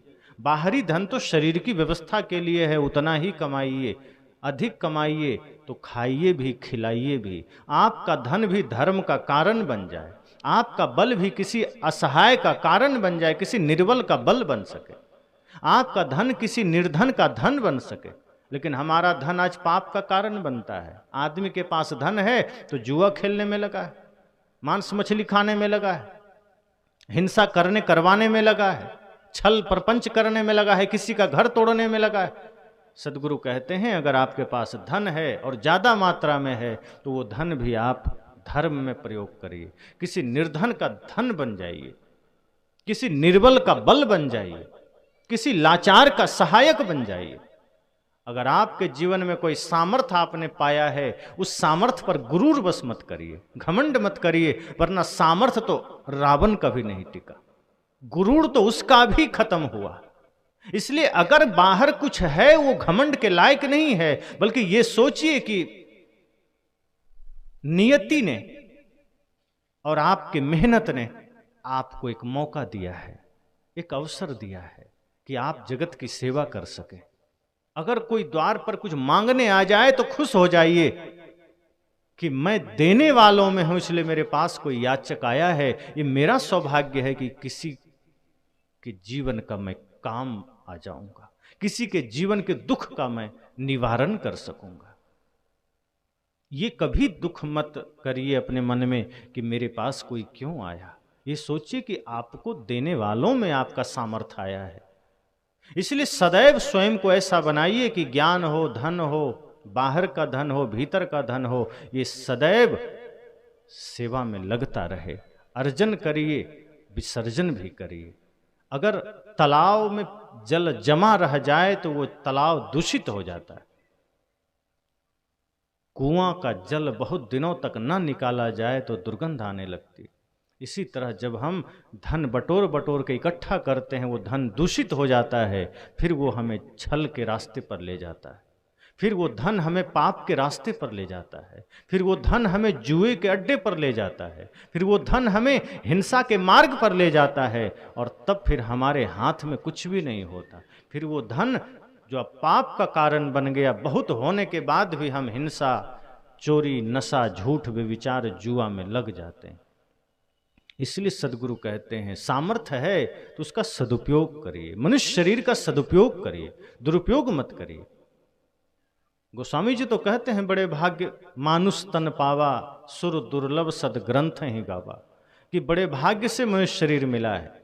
तो बड़े भाग्य इसमें थोड़े है कि नशा कर रहे हैं।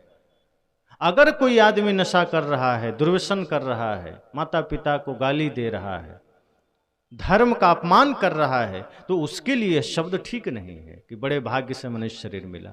जिस शरीर से पाप हो रहे हैं वो शरीर तो दुर्भाग्य से मिला है।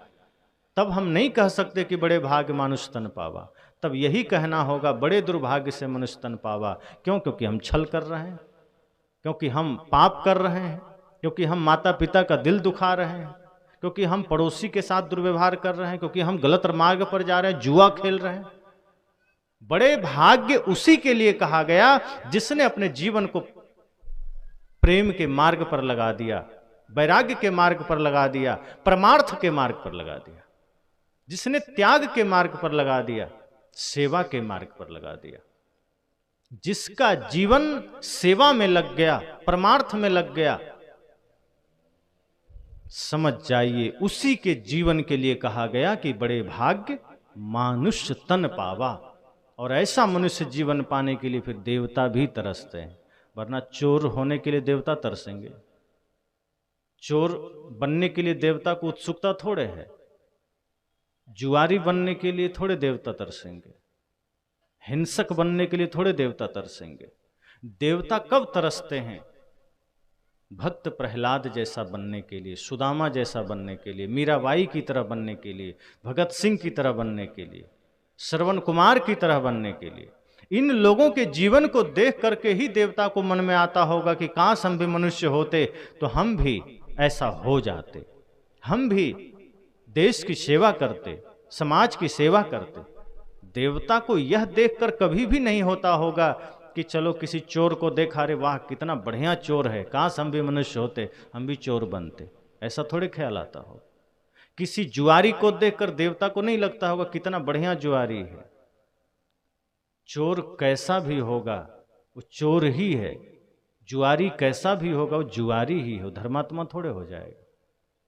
तो अगर कहा गया बड़े भाग्य मानुष तन पावा, इसका मतलब है कि उस मनुष्य जीवन में अच्छे कर्म होने चाहिए, अच्छे विचार होने चाहिए, संसार के लिए कल्याण का भाव होना चाहिए।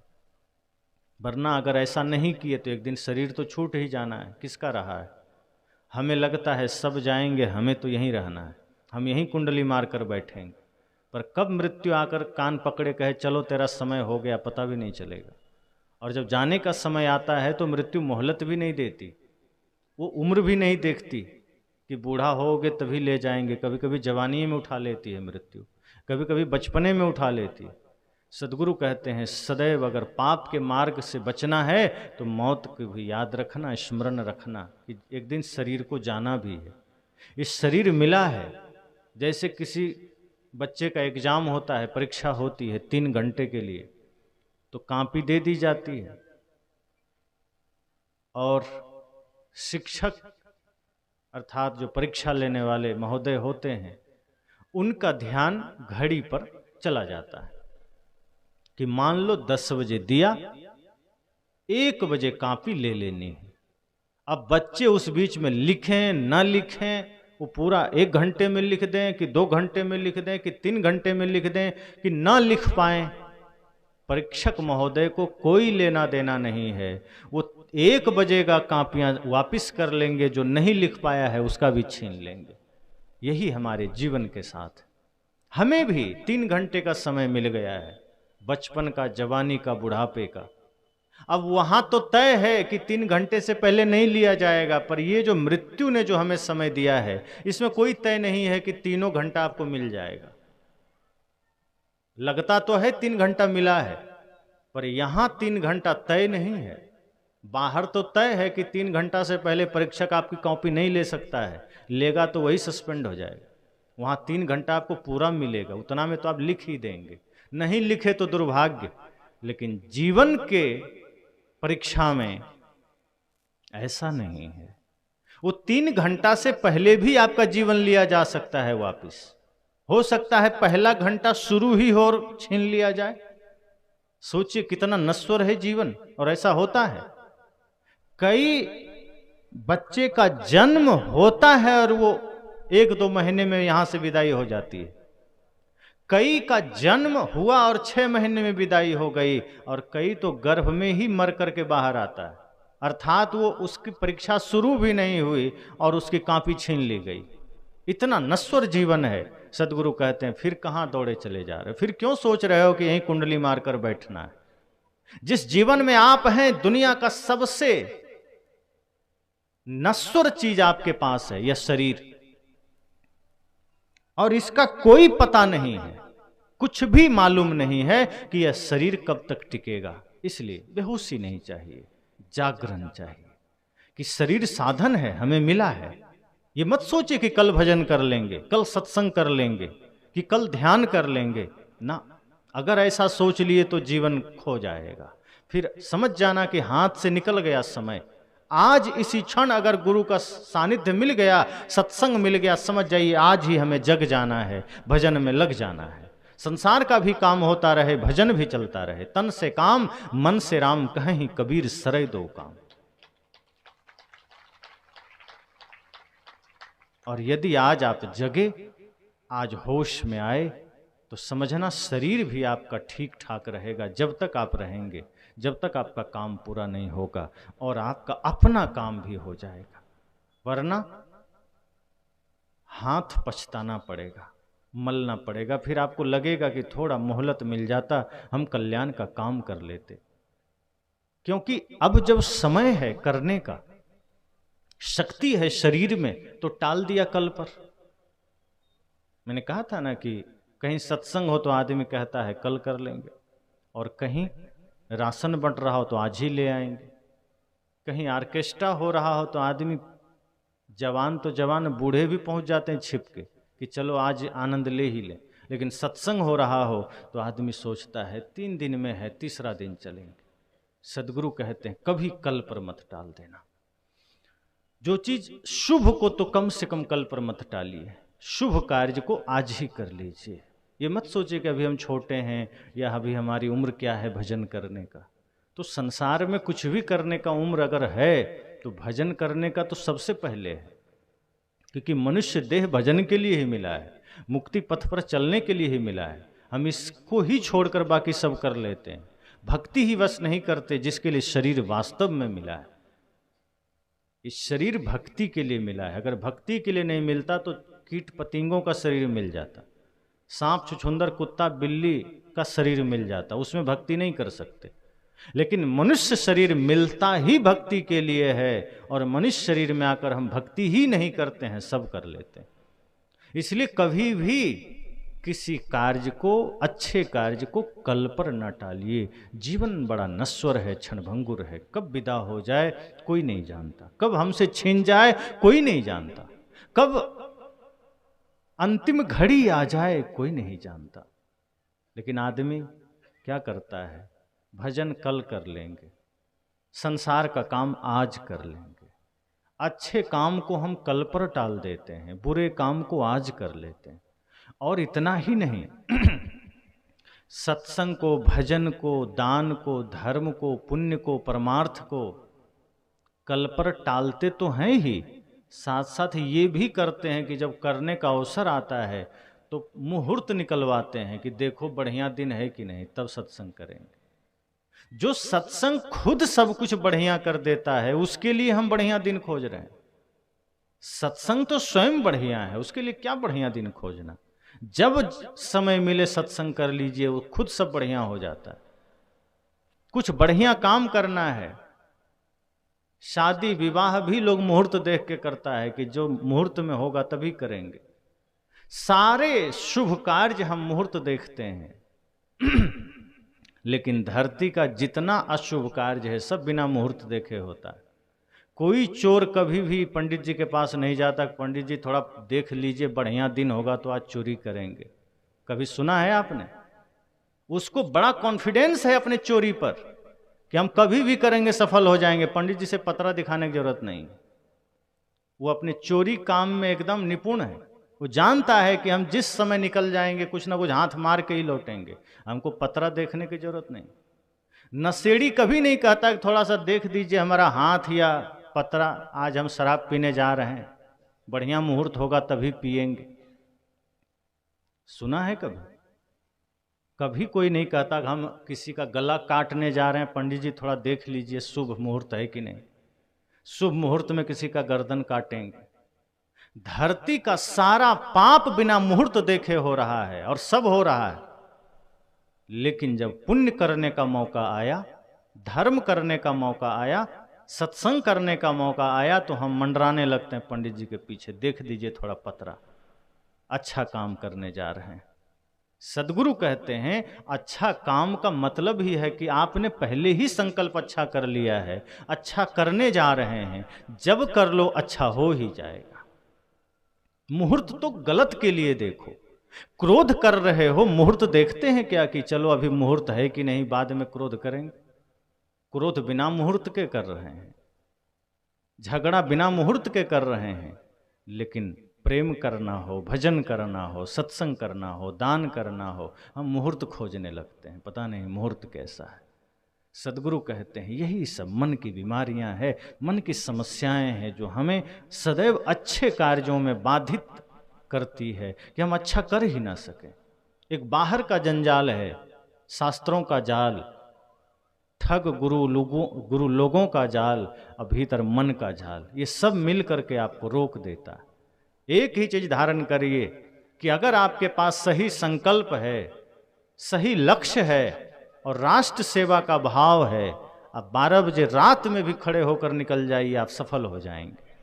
लेकिन अगर मन में पाप है तो कभी भी करिएगा, उसमें आप हो सकता है बाहर से दिखेगा सफल हो गए, पर भीतर आपने बहुत बड़ा पाप का पोटली जमा कर लिया। अच्छे कार्यों के लिए सोचने की जरूरत नहीं है। जब क्रोध करने का मन करे तब सोच लीजिए कि अभी मुहूर्त नहीं है, कल कर लेंगे। लेकिन मीठा बोलना हो, सत्संग करना हो, कभी मत सोचिए कि कल करेंगे, आज करेंगे। और सत्संग तो अकेले में भी हो जाता है। जब आप गुरु के वाणी को स्मरण करते हैं, जब गुरु के शब्दों को याद करते हैं, जिस वक्त उनके आदर्शों को स्मरण करते हैं, उसी क्षण सत्संग हो गया। सत्संग तो आपके बढ़िया चिंतन से हो जाता है। सत्संग में बैठने से ही सत्संग होता है ऐसी बात नहीं है। बहुत लोग सत्संग में बैठे होते हैं, कितने लोग तो सत्संग में बैठते हैं पर सत्संग में होते ही नहीं, उसका मन घर में होता है। इसका मतलब वो सत्संग में हैं लेकिन सत्संग कर नहीं पाए। अब हैं सत्संग में, अब सोच रहे हैं घर में पता नहीं बेटा क्या कर रहा होगा, बहू क्या कर रही होगी, पड़ोसी क्या कर रहा होगा, जानवर को भोजन दिया कि नहीं दिया। दुनिया भर की चीज़ें याद आने लगी, खेत की, खलिहान की, दुकान की। बैठे हैं सत्संग में, ख्याल घर का आ रहा है। बैठे हैं सत्संग में, स्मरण मित्र का हो रहा है। तो आप बैठे हैं लेकिन आप बैठे कहाँ हैं? शरीर आकर बैठ गया, मन कहीं और लगा है। और जब मन कहीं और लगा है तो आप यहां मौजूद ही नहीं। सत्संग तो कहीं भी हो सकता है, और सत्संग में होकर भी सत्संग नहीं हो सकता। अकेले भी हैं और अगर गुरु वचनों का ध्यान है, गुरु के ज्ञान का स्मरण है, तो बाजार में भी सत्संग चल रहा है। और यदि सत्संग स्थल में बैठ के भी दुनियादारी का चिंतन चल रहा है तो अब नहीं है सत्संग में। इसलिए जब भी मौका मिले सत्संग करिए। इस सत्संग समझ लीजिए पावर हाउस है, आपको रिचार्ज करेगा, आपके भीतर धर्म, सत्य, अहिंसा, प्रेम, करुणा की प्रकाश भरेगा, ऊर्जा भरेगी। जिसके जीवन में प्रेम की ऊर्जा है, सत्य की ऊर्जा है, वो आदमी सदैव सफल होता है, वो आदमी सदैव शांति में जीता है। दुनिया की कोई शक्ति उसे झुका नहीं सकती है, दुनिया की कोई शक्ति उसे परेशान नहीं कर सकती। परेशान वही आदमी होता है जो कहता है गुरुजी हम भक्ति तो करते हैं लेकिन क्या करें, बड़ा परेशान है, फिर वो भक्ति करता ही नहीं है। कोई कहे कि सूर्योदय तो है लेकिन हमें दिख नहीं रहा है, तो आप क्या कहेंगे कि या तो सूर्योदय हुआ ही नहीं होगा या फिर ये आदमी अंधा होगा। यही दो बात हो सकती है, तीसरा कोई कारण नहीं होगा। अगर कोई कहे मैं भक्ति करता हूं फिर भी जीवन में समस्या है, फिर भी माया से हार जाता हूं, इसका मतलब या तो भक्ति ही नहीं किया या फिर ये पहले से हारा हुआ है, ये पहले से समस्या में है। करने के तरीके में भेद हो सकता है। वास्तव में हृदय में अगर ज्ञान का दिया जल जाए तो सारे अंधेरे मिट सकते हैं। इसलिए मौका मिला है, इस सत्संग एक अवसर है। कल पर मत टालिए कि चलो उम्र पड़ी है, उम्र का पता नहीं कितना पड़ी है नहीं पड़ी है, कोई नहीं जानता। ये नश्वर जीवन है, क्षणभंगुर जीवन है, कब कौन किससे बिछुड़ जाए कोई नहीं जानता। हंसता हुआ जीवन कब विराम हो जाए कोई नहीं जानता। इसलिए सत्संग का अवसर जब भी मिले, सत्संग का सानिध्य जब भी मिले, सब काम छोड़ के जरूर चले जाइए और सुनिए। दो ही बात सुनिए, उसको जीवन में उतारिए। कोई जरूरी नहीं कि हम 5 घंटे सुनेंगे तो ही जीवन बदलेगा। जीवन अगर बदलना हो तो एक शब्द गुरुदेव का ताका अनंत विचार, एक शब्द भी अगर हमने ठीक से सुन लिया तो जीवन बदल सकता है। और इतिहास उठाकर देखिए, अधिकांश लोगों का जीवन एक घटना, एक शब्द से ही बदला है। जो हम याद करते हैं रत्नाकर का, जो वाल्मीकि हुए बाद में, एक घटना से जीवन बदल गया। सप्तऋषि या नारद जी की बात आती है कि उनसे उनकी मुलाकात हुई, लूटना चाह रहा था, लेकिन उन्होंने ज्ञान के द्वारा उसके भीतर के सत्य को जगा दिया कि जिसके लिए तुम पाप कर रहे हो कोई पाप का भागी नहीं बनेगा, सारे पाप के दंड तुम्हें ही भुगतने पड़ेंगे। रत्नाकर को लगा कि हम पत्नी के लिए कर रहे हैं, माँ बाप के लिए कर रहे हैं, वो लोग भी पाप बांट लेंगे। लेकिन जब वो पूछने गया तो सबने कह दिया कि तुम कैसे कमाता है, कहाँ से लाता है, हमें क्या लेना देना, तुम्हारा कमाई तुम जानो, हम तो सिर्फ खा रहे हैं। पत्नी ने भी यही कहा कि हम भोजन बना रहे हैं, भोजन बनाते समय मेरी उंगली जल गई है, तुम्हें पीड़ा हो रही है क्या? रत्नाकर ने कहा नहीं, तुम्हारी उंगली जली है, हमें पीड़ा कैसे होगी, बस उत्तर ले लो, यही उत्तर है कि तुम कर्म कर रहे हो, उसका फल तुम्हें भुगतना है, हमें उससे क्या। भोजन बनाने में मेरी उंगली जली है, मुझे उसका पीड़ा का आभास है, तुम्हें नहीं हुआ, समझ जाओ कि तुम पाप कर रहे हो, उसका फल तुम्हें मिलेगा, हमें क्या, हमने थोड़े कहा तुम चोरी करो। जाग गया, एक घटना से जाग गया। खुद सिद्धार्थ गौतम बुद्ध का जीवन 4 घटनाओं से जाग गया। बीमार को, बूढ़े को, मृत को देखा, संत को देखा, जीवन बदल गया। अंगुलीमाल का जीवन बुद्ध से मिलकर बदल गया। राजा भर्तृहरि का जीवन बदल गया। ऐसे कितने लोग हैं, हम लोगों से मिलकर कितने लोग का जीवन बदल गया, एक घटना, एक शब्द से। और जिसको नहीं बदलना है वो जीवन भर सुनते रहता है, फिर भी नहीं बदलता। वो महीनों सत्संग सुनता है, नशा नहीं छूटती। तो जब बदलना हो तो कोई जरूरी नहीं कि बरसों सुना जाए, बदलने के लिए तो एक क्षण का सत्संग भी पर्याप्त है। एक घड़ी आधी घड़ी आधी में पुण्य याद, कबीर संगत साधु की कटे कोटि अपराध। एक क्षण का भी सत्संग अगर ठीक से सुन लिया जीवन में, ठीक से, ऐसा नहीं कि हाँ गिनती के लिए कि हम 4 घंटा बैठे थे। मैंने कहा ना, शरीर बैठ जाता है, मन जल्दी नहीं बैठता, मन कहीं और दौड़ लगाते रहता है। अगर एक क्षण का भी सत्संग सही से सुन लिया तो जीवन में उजाला आ सकता है, बदल सकता है, करोड़ों अपराध कट सकते हैं। लेकिन अगर जन्म जन्म से सुन रहे हैं और सिर्फ सुन रहे हैं, बाएं कान से सुना, दाएं तरफ से निकाल दिया, तो क्या परिवर्तन होगा? कुछ नहीं। लेकिन सुना थोड़ा ही और आचरण में उतार लिया तो परिवर्तन आएगा, जीवन बदलेगा। इसलिए मैंने कहा कल का भरोसा नहीं है, कल पर कभी शुभ कार्यों को मत टालिए। दुख कहीं से भी एक मौका पाता है और आपके जीवन में धमक पड़ता है। इसलिए जैसे ही आप शुभ काम को कल पर टालते हैं, आपके जीवन में अंधेरा छा जाता है, आपके जीवन में अशुभ का आगमन हो जाता है, दुख का आगमन हो जाता है। इसलिए मैंने पहले ही कहा, दुख का कारण मन है, इसे आज इसी क्षण सुलझाइए। मन की समस्याओं को समझिए, मन की पीड़ा को समझिए। हर आदमी पीड़ा में है और आज हर आदमी के पास भयंकर दुख है। कई लोग तो कहते हैं मेरे जीवन में इतना दुख है कि किसी के पास नहीं होगा, इस धरती का सबसे दुखी आदमी मैं हूं। एक आदमी ने फोन किया मुझे, कहा मैं इतना दुखी हूं कि मैं आत्महत्या करना चाहता हूं। अब मैं कहा क्यों? कहा संसार से मुझे धोखा मिला। कहा संसार कभी धोखा नहीं देता, आपका मन आपको धोखा दिया है, क्योंकि मन ने आपको ये भाव जगाया कि संसार से अपेक्षा करो। जैसे पिता ने पुत्र से अपेक्षा कर लिया कि बुढ़ापे में सेवा करेगा, और बेटा बुढ़ापे में सेवा नहीं किया, अब आपने अपेक्षा किया, वो अपेक्षा आपके भीतर सुख का आभास कराया और अपेक्षा पूरी नहीं हुई, दुख होने लगा। दुख तो अपेक्षा से है। आपने अपेक्षा किया कि पत्नी से सुख मिलेगा, सुख नहीं मिला, अपेक्षा दुख का कारण बन गया। आपने अपेक्षा किया मित्र से कि मित्र हमें सम्मान देगा, मित्र ने थोड़ा सम्मान कम दिया, दुख का कारण हो गया।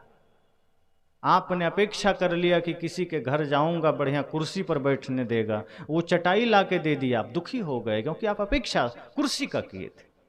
अपेक्षा दुख का कारण है। तो जैसे ही अपेक्षा का भाव जगा, दुख शुरू हो गया। कोई दूसरा दुख नहीं देता, कोई दूसरा पीड़ा नहीं देता, मित्र नहीं दिया दुख, पत्नी नहीं दी दुख, पिता ने दुख नहीं दिया, पड़ोसियों ने दुख नहीं दिया, मन ने दिया है। मन ने ही आपके भीतर वो ख्वाहिश पैदा कर दी अपेक्षा का।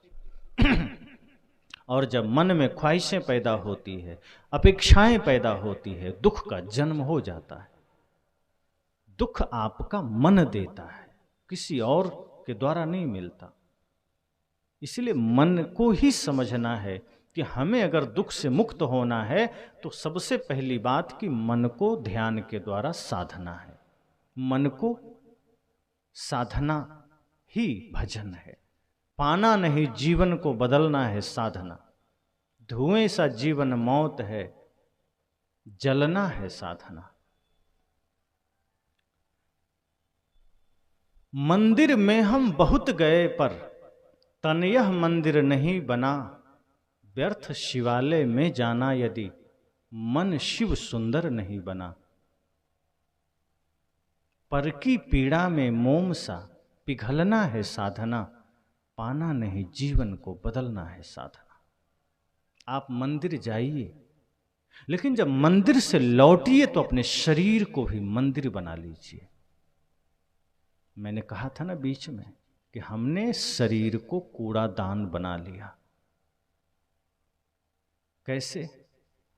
कहीं गुटखा डाल दिया, कहीं सिगरेट खींच लिया, कहीं तंबाकू डाल दिया, कहीं मांस मछली अंडा डाल दिया।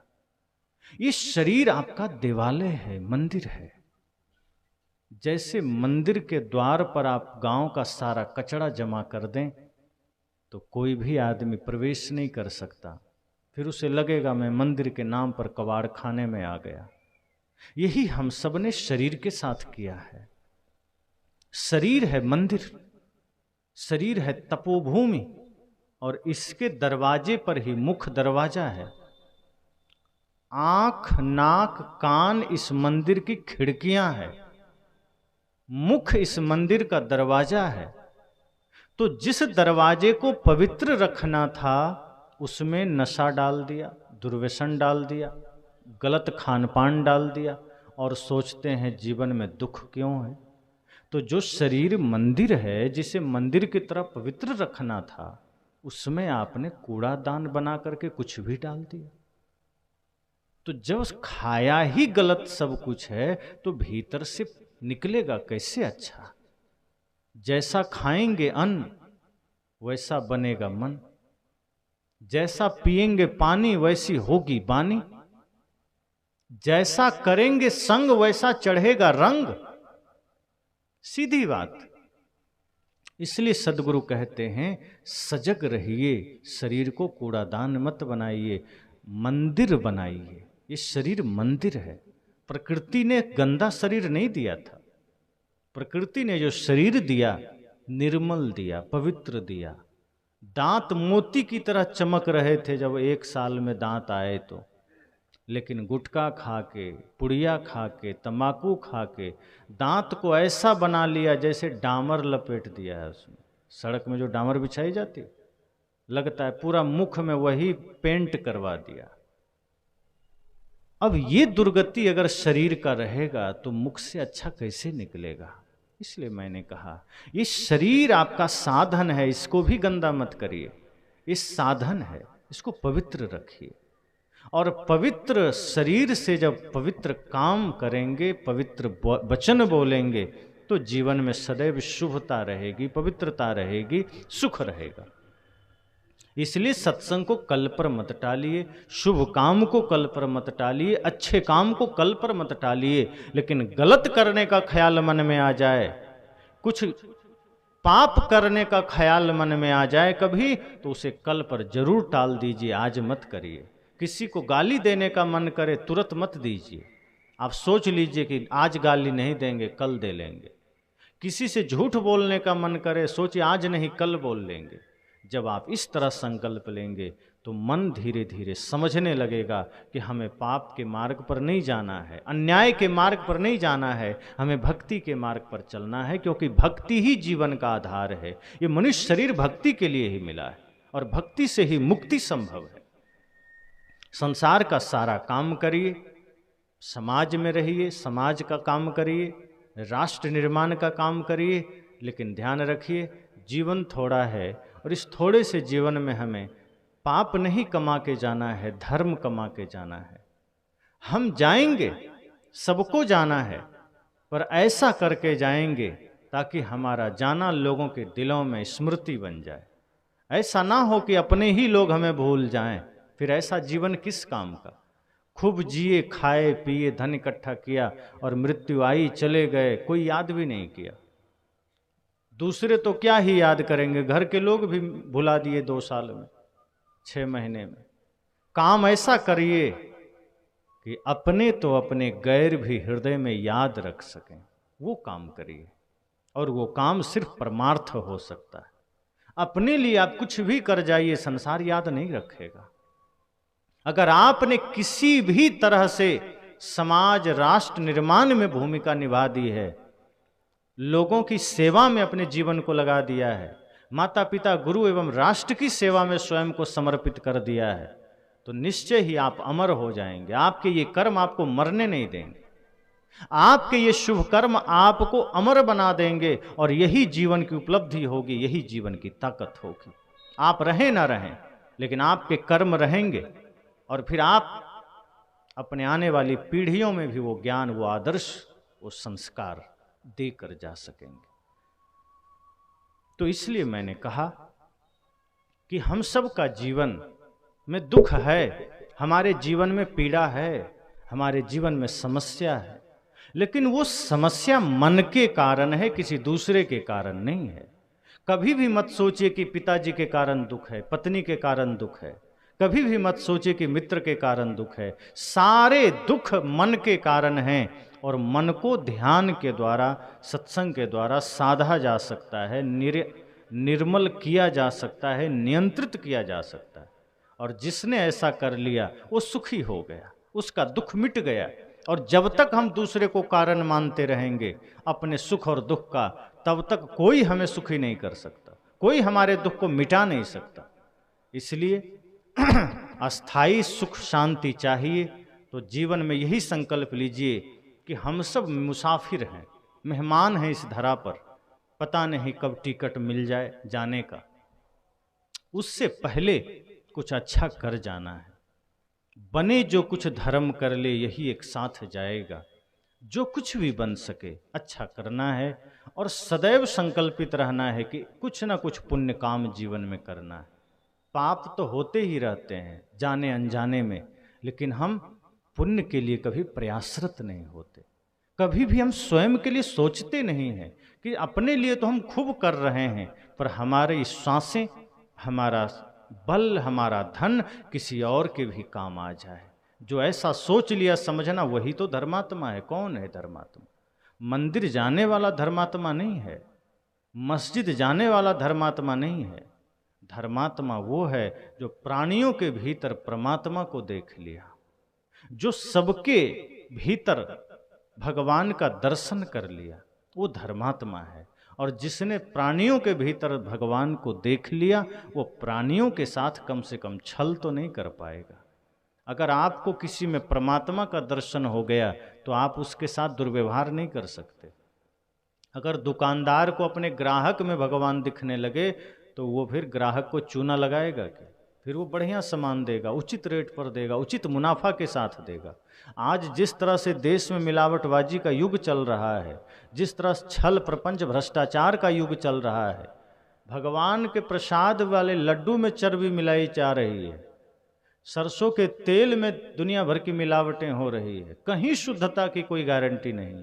और ये कौन लोग कर रहे हैं? अपने ही देश भारत के लोग कर रहे हैं, जो कहते हैं कि हम तो उस देश में रहते हैं जो धर्म प्रधान है, हम उस देश में रहते हैं जहाँ गंगा बहती है, हम उस देश में रहते हैं जहाँ दूध दही की नदियाँ बहती है। दुर्भाग्य है, जिस देश में गंगा बहती है वहाँ लोग शराब में डुबकी लगाते हैं, जिस देश में दूध दही की नदियां बहती है वहां लोग Coca Cola Thums Up Pepsi पीते हैं। ये दुर्भाग्य ही तो कितना भी आप कोशिश कर लीजिए, पर आप देखिए चारों ओर भ्रष्टाचार है कि नहीं। आप दुकान में जाइए, आपको सामान सही मिलेगा, कोई गारंटी नहीं। हर चीज नकली आपको मिल रही है, कोई गारंटी नहीं। कौन कर रहा है? ये हम और आप ही तो कर रहे हैं। किस लिए? थोड़ा सा धन आ जाए, वो धन के लिए हम इतना पाप कर रहे हैं जो धन अस्थाई नहीं है। सोचिए अगर धन अस्थाई होता तो क्या करते। जो धन छूट जाने वाला है, जो शरीर छूट जाने वाला है, हम उसके लिए इतना पाप कर रहे हैं, उसके लिए इतना छल कर रहे हैं, अपनों को ही छल रहे हैं, अपने देश को ही छल रहे हैं, अपने देश से ही गद्दारी कर रहे हैं। ऐसे लोगों को क्या कहा जाए? किसी आदमी को अगर कह दिया जाए तुम्हें 1 करोड़ रुपया देंगे, अपने ही किसी शहर में बम गिराना है, बहुत से लोग तैयार हो जाएंगे। और कौन फोड़ता है बम? अपने देश में जो बम धमाके हो रहे थे पहले, या अब जो कश्मीर में हो रहे हैं, क्या वो डायरेक्ट कोई आतंकवादी घुसता है? कहीं ना कहीं देश का कोई आदमी जिम्मेदार होता है, वही पैसा लेकर के जगह बताता है, उसको सारा लोकेशन देता है। कि पैसे के ही खातिर तो कर रहा है, वो जान रहा है कि मारे जाएंगे, फिर भी कर रहा है। लालच इतनी प्रबल है। तो कुछ लोगों को तो 2 तरह के लालच दिया जाता है। एक तो धन मिलेगा तुम्हारे परिवार को, और तुम मर गए तो तुम्हें वहां 72 हूरें मिल जाएगी। तो इसी लालच में, वो हूरों के लालच में, जन्नत के लालच में बम फोड़ देता है। ये समस्या है हमारे जीवन की। तो लालच में हम अपनों के ही खिलाफ खड़े हो जाते हैं, अच्छे लोगों के खिलाफ खड़े हो जाते हैं। यही लालच हमारे जीवन का दुख बढ़ा देता है। इसलिए मैंने कहा कि मन का दृष्टा बनिए, मन को देखिए। मन बहुत समस्याएं लेकर आपके जीवन में आ जाता है। मन का दृष्टा बनेंगे तो पता चलेगा सारे सुख दुख, सारी समस्याएं मन के वजह से हैं। जिस दिन मन को साफ कर लिया, मन निर्मल हो गया, शीतल हो गया, फिर जीवन में कोई दुख नहीं, कोई क्लेश नहीं।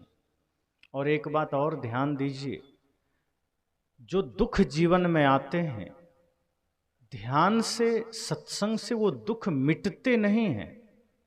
क्या होते हैं? जब आप ध्यान करते हैं, सत्संग करते हैं, आपका मन सकारात्मक हो जाता है, आपके भीतर आध्यात्मिक शक्ति जागृत हो जाती है। फिर आप इतना मनोबल से मजबूत हो जाते हैं, भीतर से आप इतने शक्तिशाली हो जाते हैं कि दुख आते भी हैं वो तिनके के समान चले जाते हैं। फिर आप उसका दृष्टा बन जाते हैं, वो आपका कुछ कर नहीं पाता। सत्संग करने से कोई दुख नहीं मिटता, सत्संग करने से दुख को समझने की शक्ति मिल जाती है। जो कल तक दुख लग रहा था, सत्संग करने से वही दुख लगता है, दुख है ही नहीं। दुख को भी आप सीढ़ियां बना लेते हैं, माध्यम बना लेते हैं, प्रतिकूलताओं को भी आप आधार बना लेते हैं।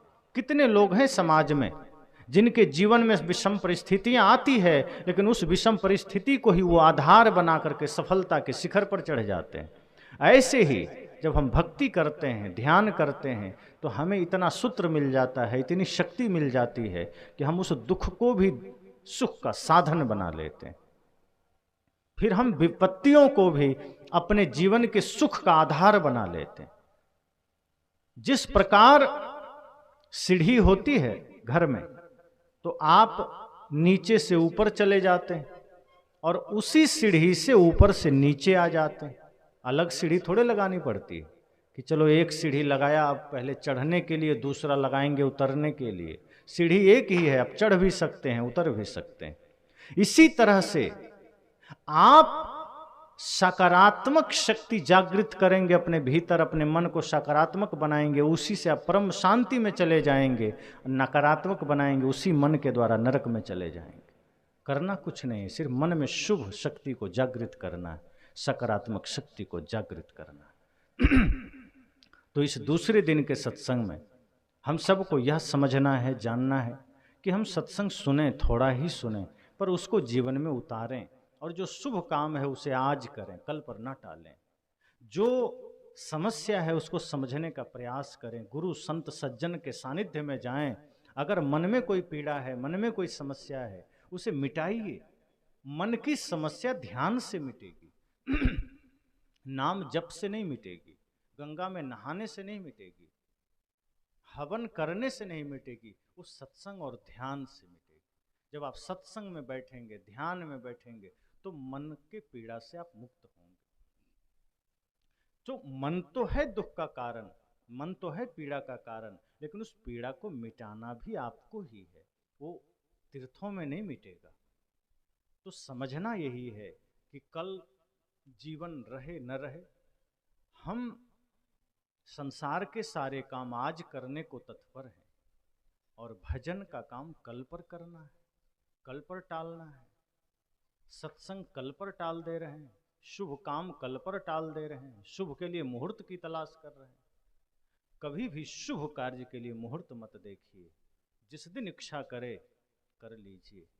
अगर आप 12 बजे रात में आंख मलते हुए अपने दरवाजे पर जमीन में दशहरी आम का पौधा लगा देंगे, तो 2-4-5 साल में आपको मीठे फल खाने को जरूर मिलेंगे, ऐसा नहीं कि नहीं मिलेंगे। लेकिन आप विधि विधान के साथ, सत्यनारायण व्रत की कथा के साथ, गीता मंत्र उच्चार करते हुए, गायत्री मंत्र का जाप करते हुए दरवाजे पर बबूल का पौधा लगा देंगे, तो 2-4 साल के बाद पैर में कांटे गड़ सकते हैं, आम नहीं मिलेंगे। आप जो करेंगे सच्चे मन से, वो सच्चा काम होगा। लेकिन गंदे मन से प्रार्थना गाते हुए करें, गलत काम करें कि चलो हम तो भगवान का नाम लेकर कर लेते हैं, पूजा करके कर लेते हैं, लेकिन अगर ध्येय गलत है, कर्म गलत है, उसका फल कभी अच्छा नहीं हो सकता। फल अच्छा तभी होगा जब कर्म अच्छा होगा। इसलिए मैंने कहा कि जो शुभ है उसे कल पर मत टालिए। इच्छा हो गया सत्संग करना है, तो मत सोचिए कि हमें पत्रा देखना पड़ेगा, पंडित जी से दिन दिखाना पड़ेगा। मन में संकल्प शुभता का आया, आप कर लीजिए, सफल हो जाएंगे। क्योंकि गलत काम करने के लिए हम कभी पत्रा नहीं देखते, गलत काम करने के लिए हम कभी मुहूर्त नहीं देखते। किसी चोर ने आज तक पंडित जी से नहीं पूछा कि हमें चोरी करना है, बढ़िया सा दिन तारीख बता दीजिए। किसी हिंसक आदमी ने नहीं कहा कि हमें किसी की हत्या करनी है, जरा बता दीजिए तारीख कब करें। नशा करनी है, जरा बता दीजिए मुहूर्त, किस घड़ी में शराब पिए, कोई कहा क्या? सास बहू के झगड़े हैं, कभी आपने जाके दिखाया पंडित जी से कि जरा पतरा देखिए किस दिन दोनों में झगड़ा ठीक रहेगा? जब मन आया झगड़ लिए किसी बात पर। झगड़े में आप सफल हो जा रहे हैं कभी भी, और शुभ काम करने के लिए आप असफल हो जाएंगे। ये मन सिर्फ नचा रहा है आपको। जहां शुभ काम में मन आपको अड़ंगा डाले, जहां समझाने का प्रयास करे मन कि देखो कल करना, परसों करना, बाद में करना, धन की कमी है, पद की कमी है, व्यवस्था की कमी है, समझ जाइए ये मन आपको भटका रहा है। सत्संग के लिए व्यवस्था छोटी है, छोटा ही कर लीजिए। धर्म करने के लिए बहुत बड़ी व्यवस्था नहीं चाहिए, पुण्य करने के लिए बहुत बड़ी व्यवस्था नहीं चाहिए, दान करने के लिए धन ही बस हो जरूरी नहीं, मन से भी आप कर सकते हैं, तन से भी कर सकते हैं। मान लीजिए कोई निहायत ही गरीब आदमी है, खाने को अन्न नहीं है, तो क्या वो दान नहीं कर सकता? सदगुरु कहते हैं फिर प्रेम का दान करो, मीठे वचन का दान करो, शुभ संकल्पों का दान करो, सही चिंतन का दान करो। इतना तो कर सकते हो, किसी को मीठे वचन तो दे सकते हो।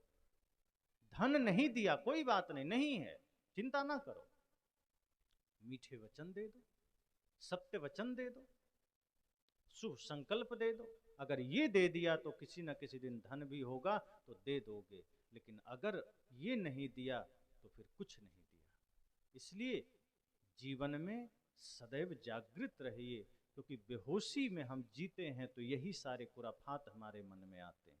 हम गलत काम में लगते हैं, गलत दृश्यों में लगते हैं, गलत चिंतन में लगते हैं, और उसी में लगते लगते अचानक ख्याल आता है कि चलो थोड़ा पाप कटाने के लिए मंदिर चलते हैं, फिर मंदिर चले जाते हैं।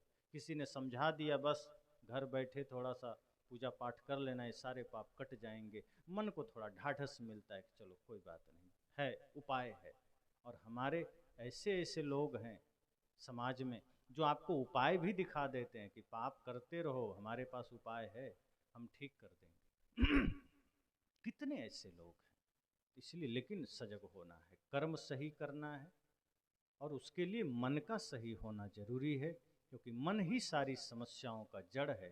तो जब मन निर्मल तो समझिए सब कुछ सही, फिर आप जिस घड़ी भी चाहेंगे उसी समय पुण्य हो सकता है, कल पर नहीं टालेंगे। फिर आप ये नहीं सोचेंगे कि चलो कल सत्संग करेंगे, कल भजन करेंगे, कल ध्यान करेंगे, कल मीठा बोलेंगे, फिर आज ही करेंगे। कभी किसी कारण से गुस्सा आ गया, फिर आप टाल देंगे कि नहीं मुझे नहीं करना। अब आप जागृत रहेंगे तो गलत जब भी ख्याल मन में आएगा, गलत चिंतन मन में आएगा, धीरे से भीतर की जो आत्म शक्ति है वो खड़ी होगी कि नहीं इसको मत आने दो, ये तुम्हें बर्बाद करेगी। मन प्रयास करेगा लाने का, लेकिन आपका आत्मबल इतना सजग हो उठेगा, आपकी चेतना इतनी जागृत हो उठेगी कि मन का नहीं चलेगा वहां। फिर अभी हमारी चेतना सोई हुई है, आत्मशक्ति सोई हुई है, इसलिए मन का चल रहा है। आप सोए हुए हैं इसलिए कोई भी कुछ करके चला जाता है। जिस दिन समाज जग जाएगा, बाहर भी कोई आपके बीच आकर के तांडव नहीं कर सकता, और जिस दिन मानव की चेतना जग जाएगी, मन भीतर आकर के तांडव नहीं कर सकता। इतना ध्यान रखें, मन तांडव तभी करता है, मन प्रपंच तभी लाता है जब आप सो जाते हैं, आपके भीतर मूर्छा आ जाती है। और ये सत्संग उसी मूर्छा का उपाय है, मूर्छा से मुक्ति का साधन है ये सत्संग।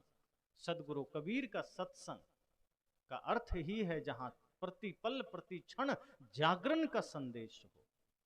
बेहोशी में पड़ा हुआ इंसान को ज्ञान के सतह पर लाने का उपक्रम है यह सत्संग, जहां से आपको जागृत करके सत्य के धरातल पर खड़ा कर दिया गया कि अब आप संसार में चलिए। एक जागा हुआ व्यक्ति किसी भी समाज में किसी भी जगह जा सकता है, कोई उसका नुकसान नहीं कर सकता, कभी वो भटक नहीं सकता है। पर सोया हुआ आदमी अगर तीर्थ में भी बैठा है तो कभी भी पाप हो सकता है। सोया हुआ आदमी अगर सत्संग में बैठा है वहां भी भूल हो सकती है, और होती है। बहुत लोग सत्संग में आते हैं, ऐसे भी लोग उसमें आ जाते हैं जो जाते समय अपना टूटा हुआ चप्पल छोड़ देते हैं, दूसरे का नया पहन के निकल जाते हैं। वो आते ही इसीलिए, वो यहां भी सोए हुए अवस्था में आते हैं। ऐसे लोग तो कहते हैं कि अगर साल में 10 सत्संग मिल गया तो हमारे जूते चप्पल कभी पुराने नहीं होते। मतलब है कि वो यही करने ही जाते हैं। तो सत्संग जो किसी के लिए जागृत केंद्र है, किसी के लिए ये सब भी बन जाता है, जूता चप्पल परिवर्तन केंद्र भी बन जाता है। कुछ लोग इसी ध्येय से आते हैं, कुछ लोग सिर्फ खाने आ जाते हैं, लेकिन अधिकांश ऐसी स्थितियां हमारे जीवन में तभी आती है जब हम बेहोशी में जीते हैं। जहां भी थोड़ा सा भी होश जगा, थोड़ी सी भी चेतना जगी, और ये भान हुआ कि मृत्यु अटल है, इस शरीर तो छिनेगा ही, फिर इस शरीर से इतने पाप करने का औचित्य क्या है, अर्थ क्या है, प्रयोजन क्या है। चलो स्थिर रहता तो लूट लाट करके घर भर लेते, पर जो शरीर खुद मिट जाना है उसके लिए इतने पाप क्यों? क्यों ना पुण्य कमा कर चलें, क्यों ना हृदय में प्रेम के दिए जला कर चलें, क्यों ना सबके भीतर प्रेम की गंगा बहा कर चलें। क्यों ये हम झूठ फरेब छल प्रपंच का कचरा फैला कर जा रहे हैं? ये करके क्या पा लेंगे, क्या हासिल कर लेंगे?